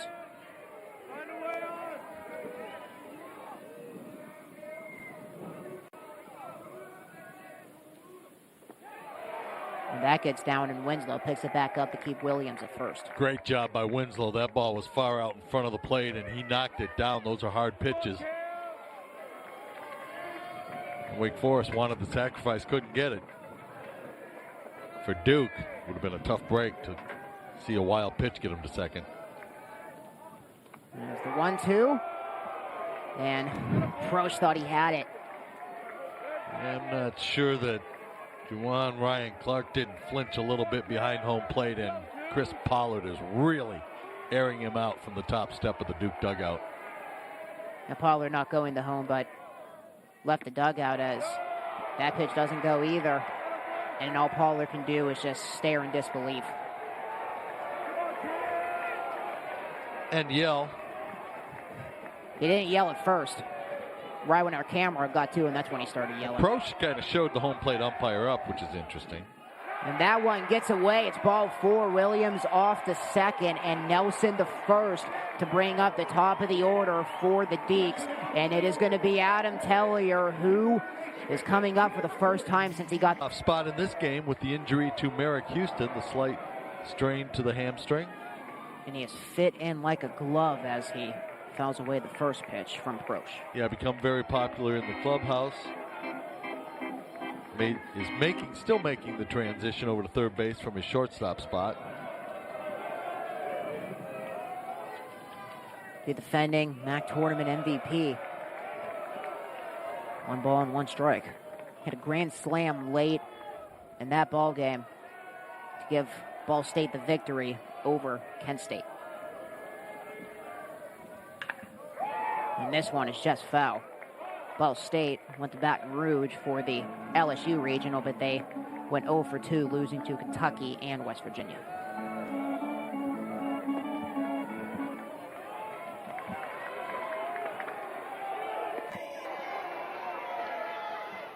1-2. He gets a looking. 2 down, and Tellier, oh my goodness, he is fired up as he goes back to the dugout. He cannot believe it. Well, he sets up inside. The ball, in Tellier's opinion, is low. That was very low. Good pitch nonetheless for Proch as he gets his first strikeout.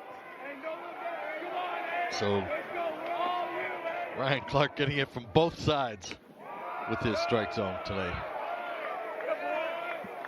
And number 8 with a 1-0 to begin his 5th at bat, 0 for 3.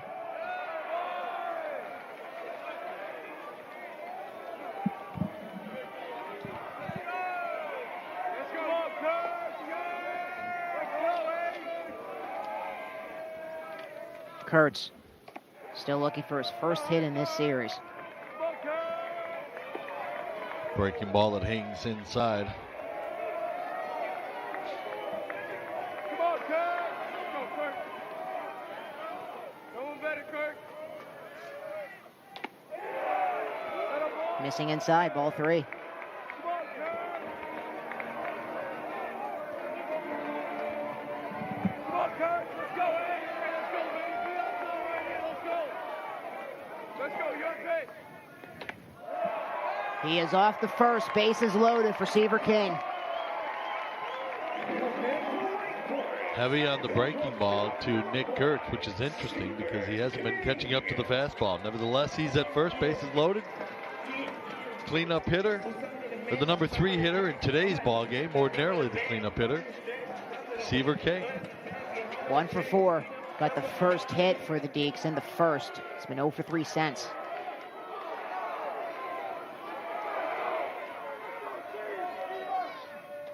Swing and a miss. Well, that pitch is high and out of the strike zone, and you wonder about it, except that he lashed a couple of pitches that were high and out of the strike zone earlier this weekend. 1 for a home run. Getting the homer on Friday, and another big swing for strike 2. Owen Prosch looking to get out of the bases loaded situation and wake with a golden opportunity to tie or take the lead. Tips the 0-2. He's kind of got the, well, Tom Walter called it the Vladimir Guerrero approach. Back in my day, it was the Manny Sanguillen approach. And the saying was, you don't walk off the island. Fouls it again towards right.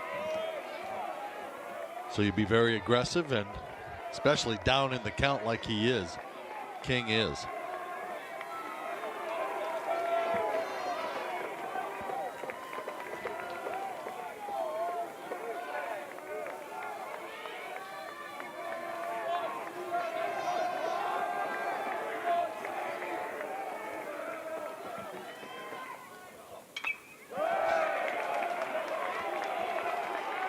Didn't we say King is swinging at everything? Well, you hope that he throws one so blatantly out of the strike zone. If you're a Wake Forest fan, for Duke, just keep pounding strikes. That's inside, and it's ball 1. Not by much. And the Duke dugout, and Chris Pollard is going to come out. Oh, straight to home plate.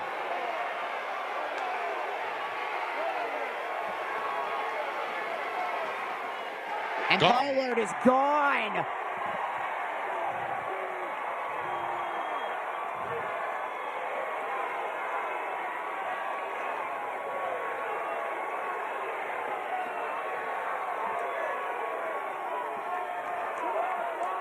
And then Linus Baker is going to come in from second base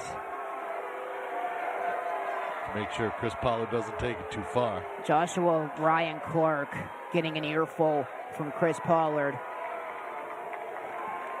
who will not be able to watch the rest of this game from the dugout.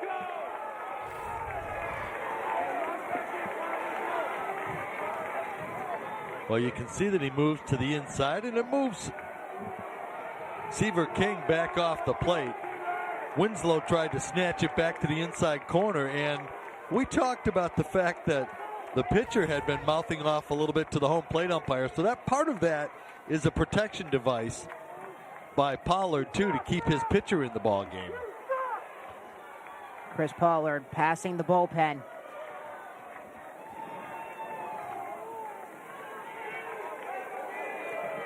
And Seaver King stepping back in with the 1-2. Prosch had beefed about a couple of pitches earlier, and you just don't do that to the umpires, generally speaking. And Chris Pollard just had enough. 1-2. And he swings there. And the Deeks leave the bases light.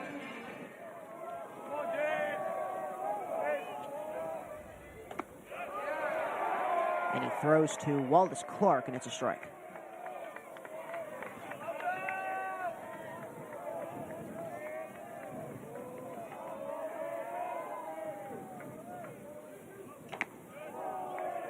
One. Goes off speed.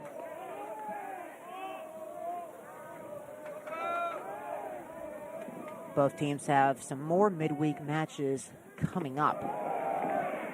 Both in non-conference play. Clark gets ahead of the count there, 2-1. Duke will have a non-conference series, 2 games against Rider University in the New York, New Jersey area, Tuesday and Wednesday. Swing and a miss there. And it's 2-2 to Clark. And for the Deeks, we'll have a game on Tuesday against the 2016 champions, Coastal Carolina. And it will be in Conway. That's where Duke started their season. Getting 3 big victories over Coastal, 5-3. Had a phenomenal win against George Mason, 23-5, and getting their first win of the year in their first game against the Indiana Hoosiers, 6-3. Terrific ballpark down there, and generally very good team. Follow college baseball, then follow the Cinderella story with Coastal Carolina winning the 2016 title. A year after, the last ACC team won the World Series, Virginia.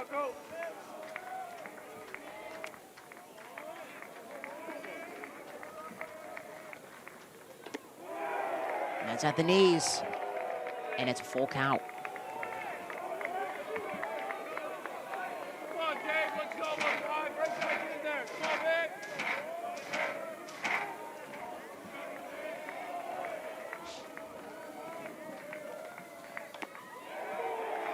Ball 4. Opened up a little quick and spun off it. The ball ran outside. Back to the top of the order for the Blue Devils. Zach Morris now up, the only batter that Falco saw last night. Morris with a 5-3 putout to end last night's game for the 6-3 victory for Wake.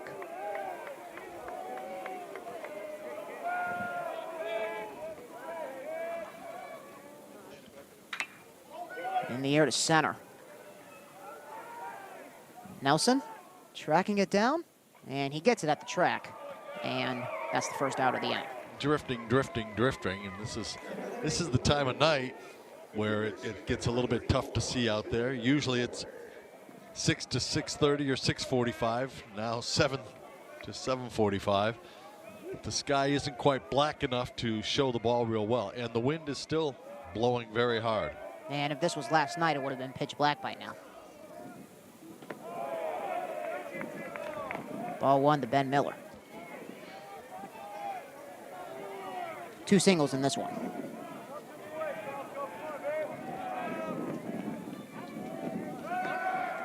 Runner goes, it's a swing and a miss, and Gill cannot get the throw down because it got off of the back of Miller. I wonder if they're going to ask about some interference with the batter at home plate, but doesn't look. Well, now Tom Walters coming out to ask about getting a headset on to see if he stepped in front of the throw.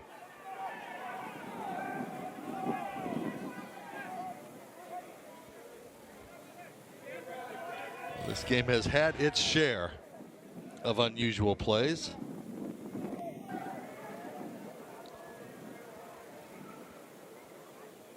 Well, the left foot is across the line, and we get our explanation with Gill dropping it. just a clean drop, and they are not going to review. Yeah, from our angle up here in the press box, it was a little tough to see with Gill seeing the ball get out of his hand. And it is a stolen base for Clark.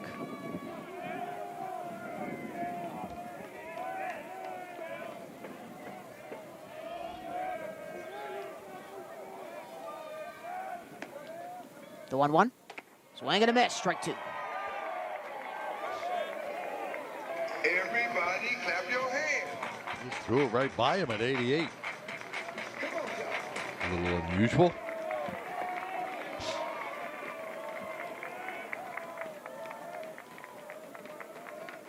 The 1-2.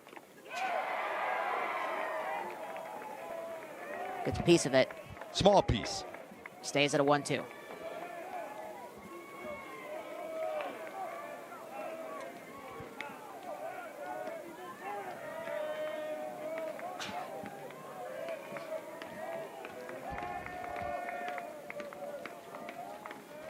One, two, one out. Towering to left. Winne should have no problem, and he doesn't. 2 down. And Wake is an out away from taking this to the bottom of the 9th, needing a run to tie and 2 to walk it off. It's going to be Alex Stone.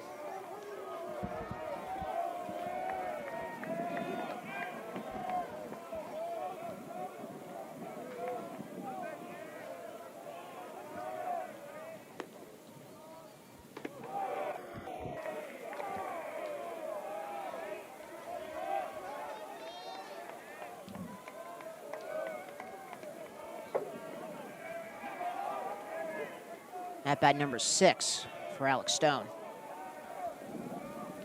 Had a hit in the 5th. He's going to send this one to right center. Ryan is chasing after it, and it drops! It drops! And Clark comes around to make it 10-8 for Duke.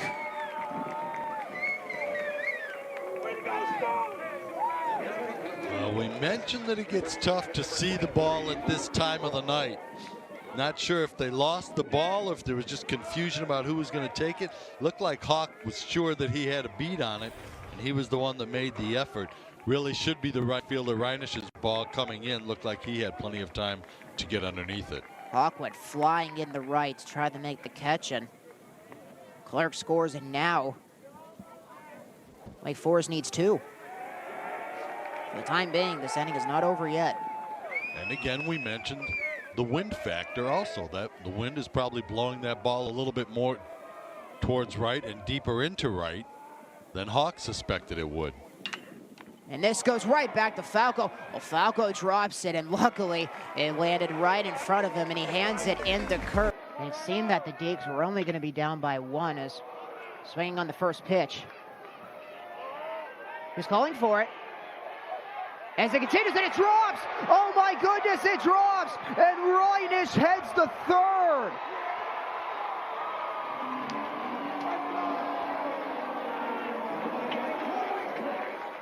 How about that? Well, you could see immediately that Gracia was having a hard time with it. He put the hands out to the side pretty quickly. And again, it's that time of the day in this ballpark where it just gets very difficult. There's the hands out. He's got no idea where the ball is. And coming over from center field is that ball. And the wind becomes a factor, and the wind keeps pushing it out and away from the center fielder, Obi. Wake Forest gets a big break. See, that ball went 10,000 feet until it came back down. But you just can't see it, and you have trouble picking it up. It's a weird sky. Gonna bring up Jack Winne. And Ryan is swinging on the first pitch as well. That one almost hitting Winne, and it's a 2-0. Well, you're torn because, yes, you would like to have another base runner, but you also want Winne swinging the bat because he's got power. Has a single in the 5th. We mentioned earlier, Chris Pollard has been ejected from this game, so unless he's watching ACC Network Extra in the bus, he's not viewing it. Bielenson deals. 2-2. First ejection for a coach does not result in any kind of a suspension.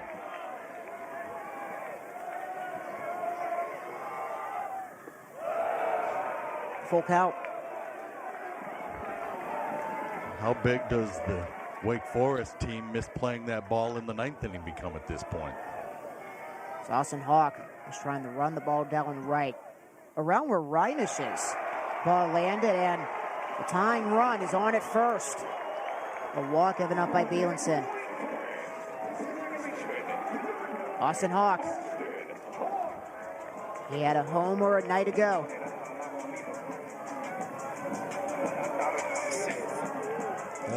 Hawk, with the big home run, as you mentioned, he also has the entire right side of the infield open as they hold the runner and shift up the middle. Bielenson throwing the 1-0. Morris almost directly behind second base.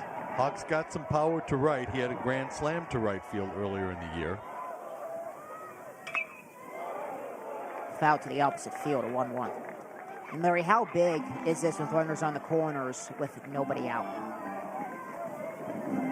Well, you just need to keep it going. You need to find a way to get the runner from first over to third.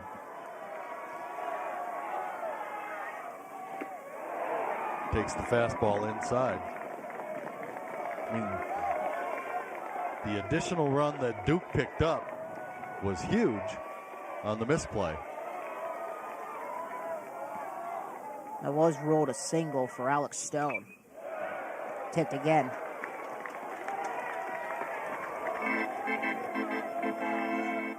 Reinisch at third and Winay at first.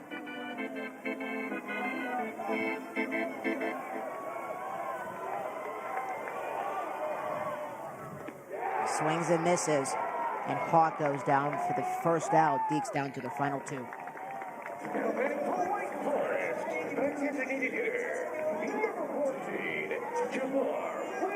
Well, Bielenson comes back with a very good pitch to Hawk, who clearly was expecting something else. He already has a big night, the freshman, Javor Williams. A triple and a single.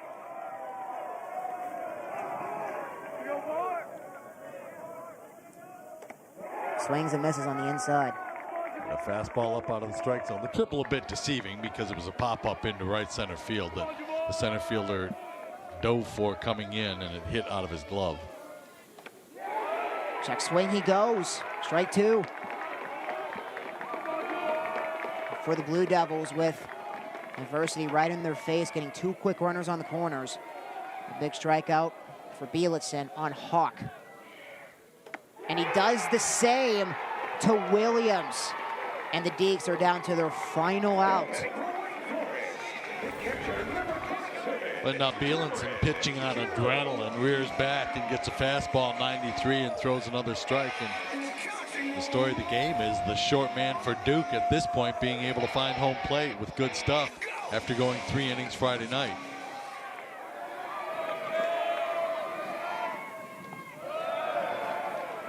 Almost gets off with Winslow's glove. And Gill's at bat starts with a 1-0.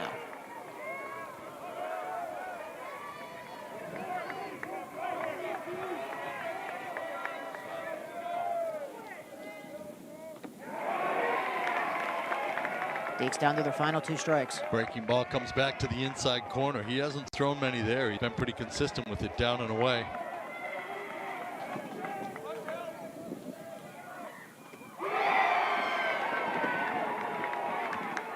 One, two. That one, and that's a good pitch.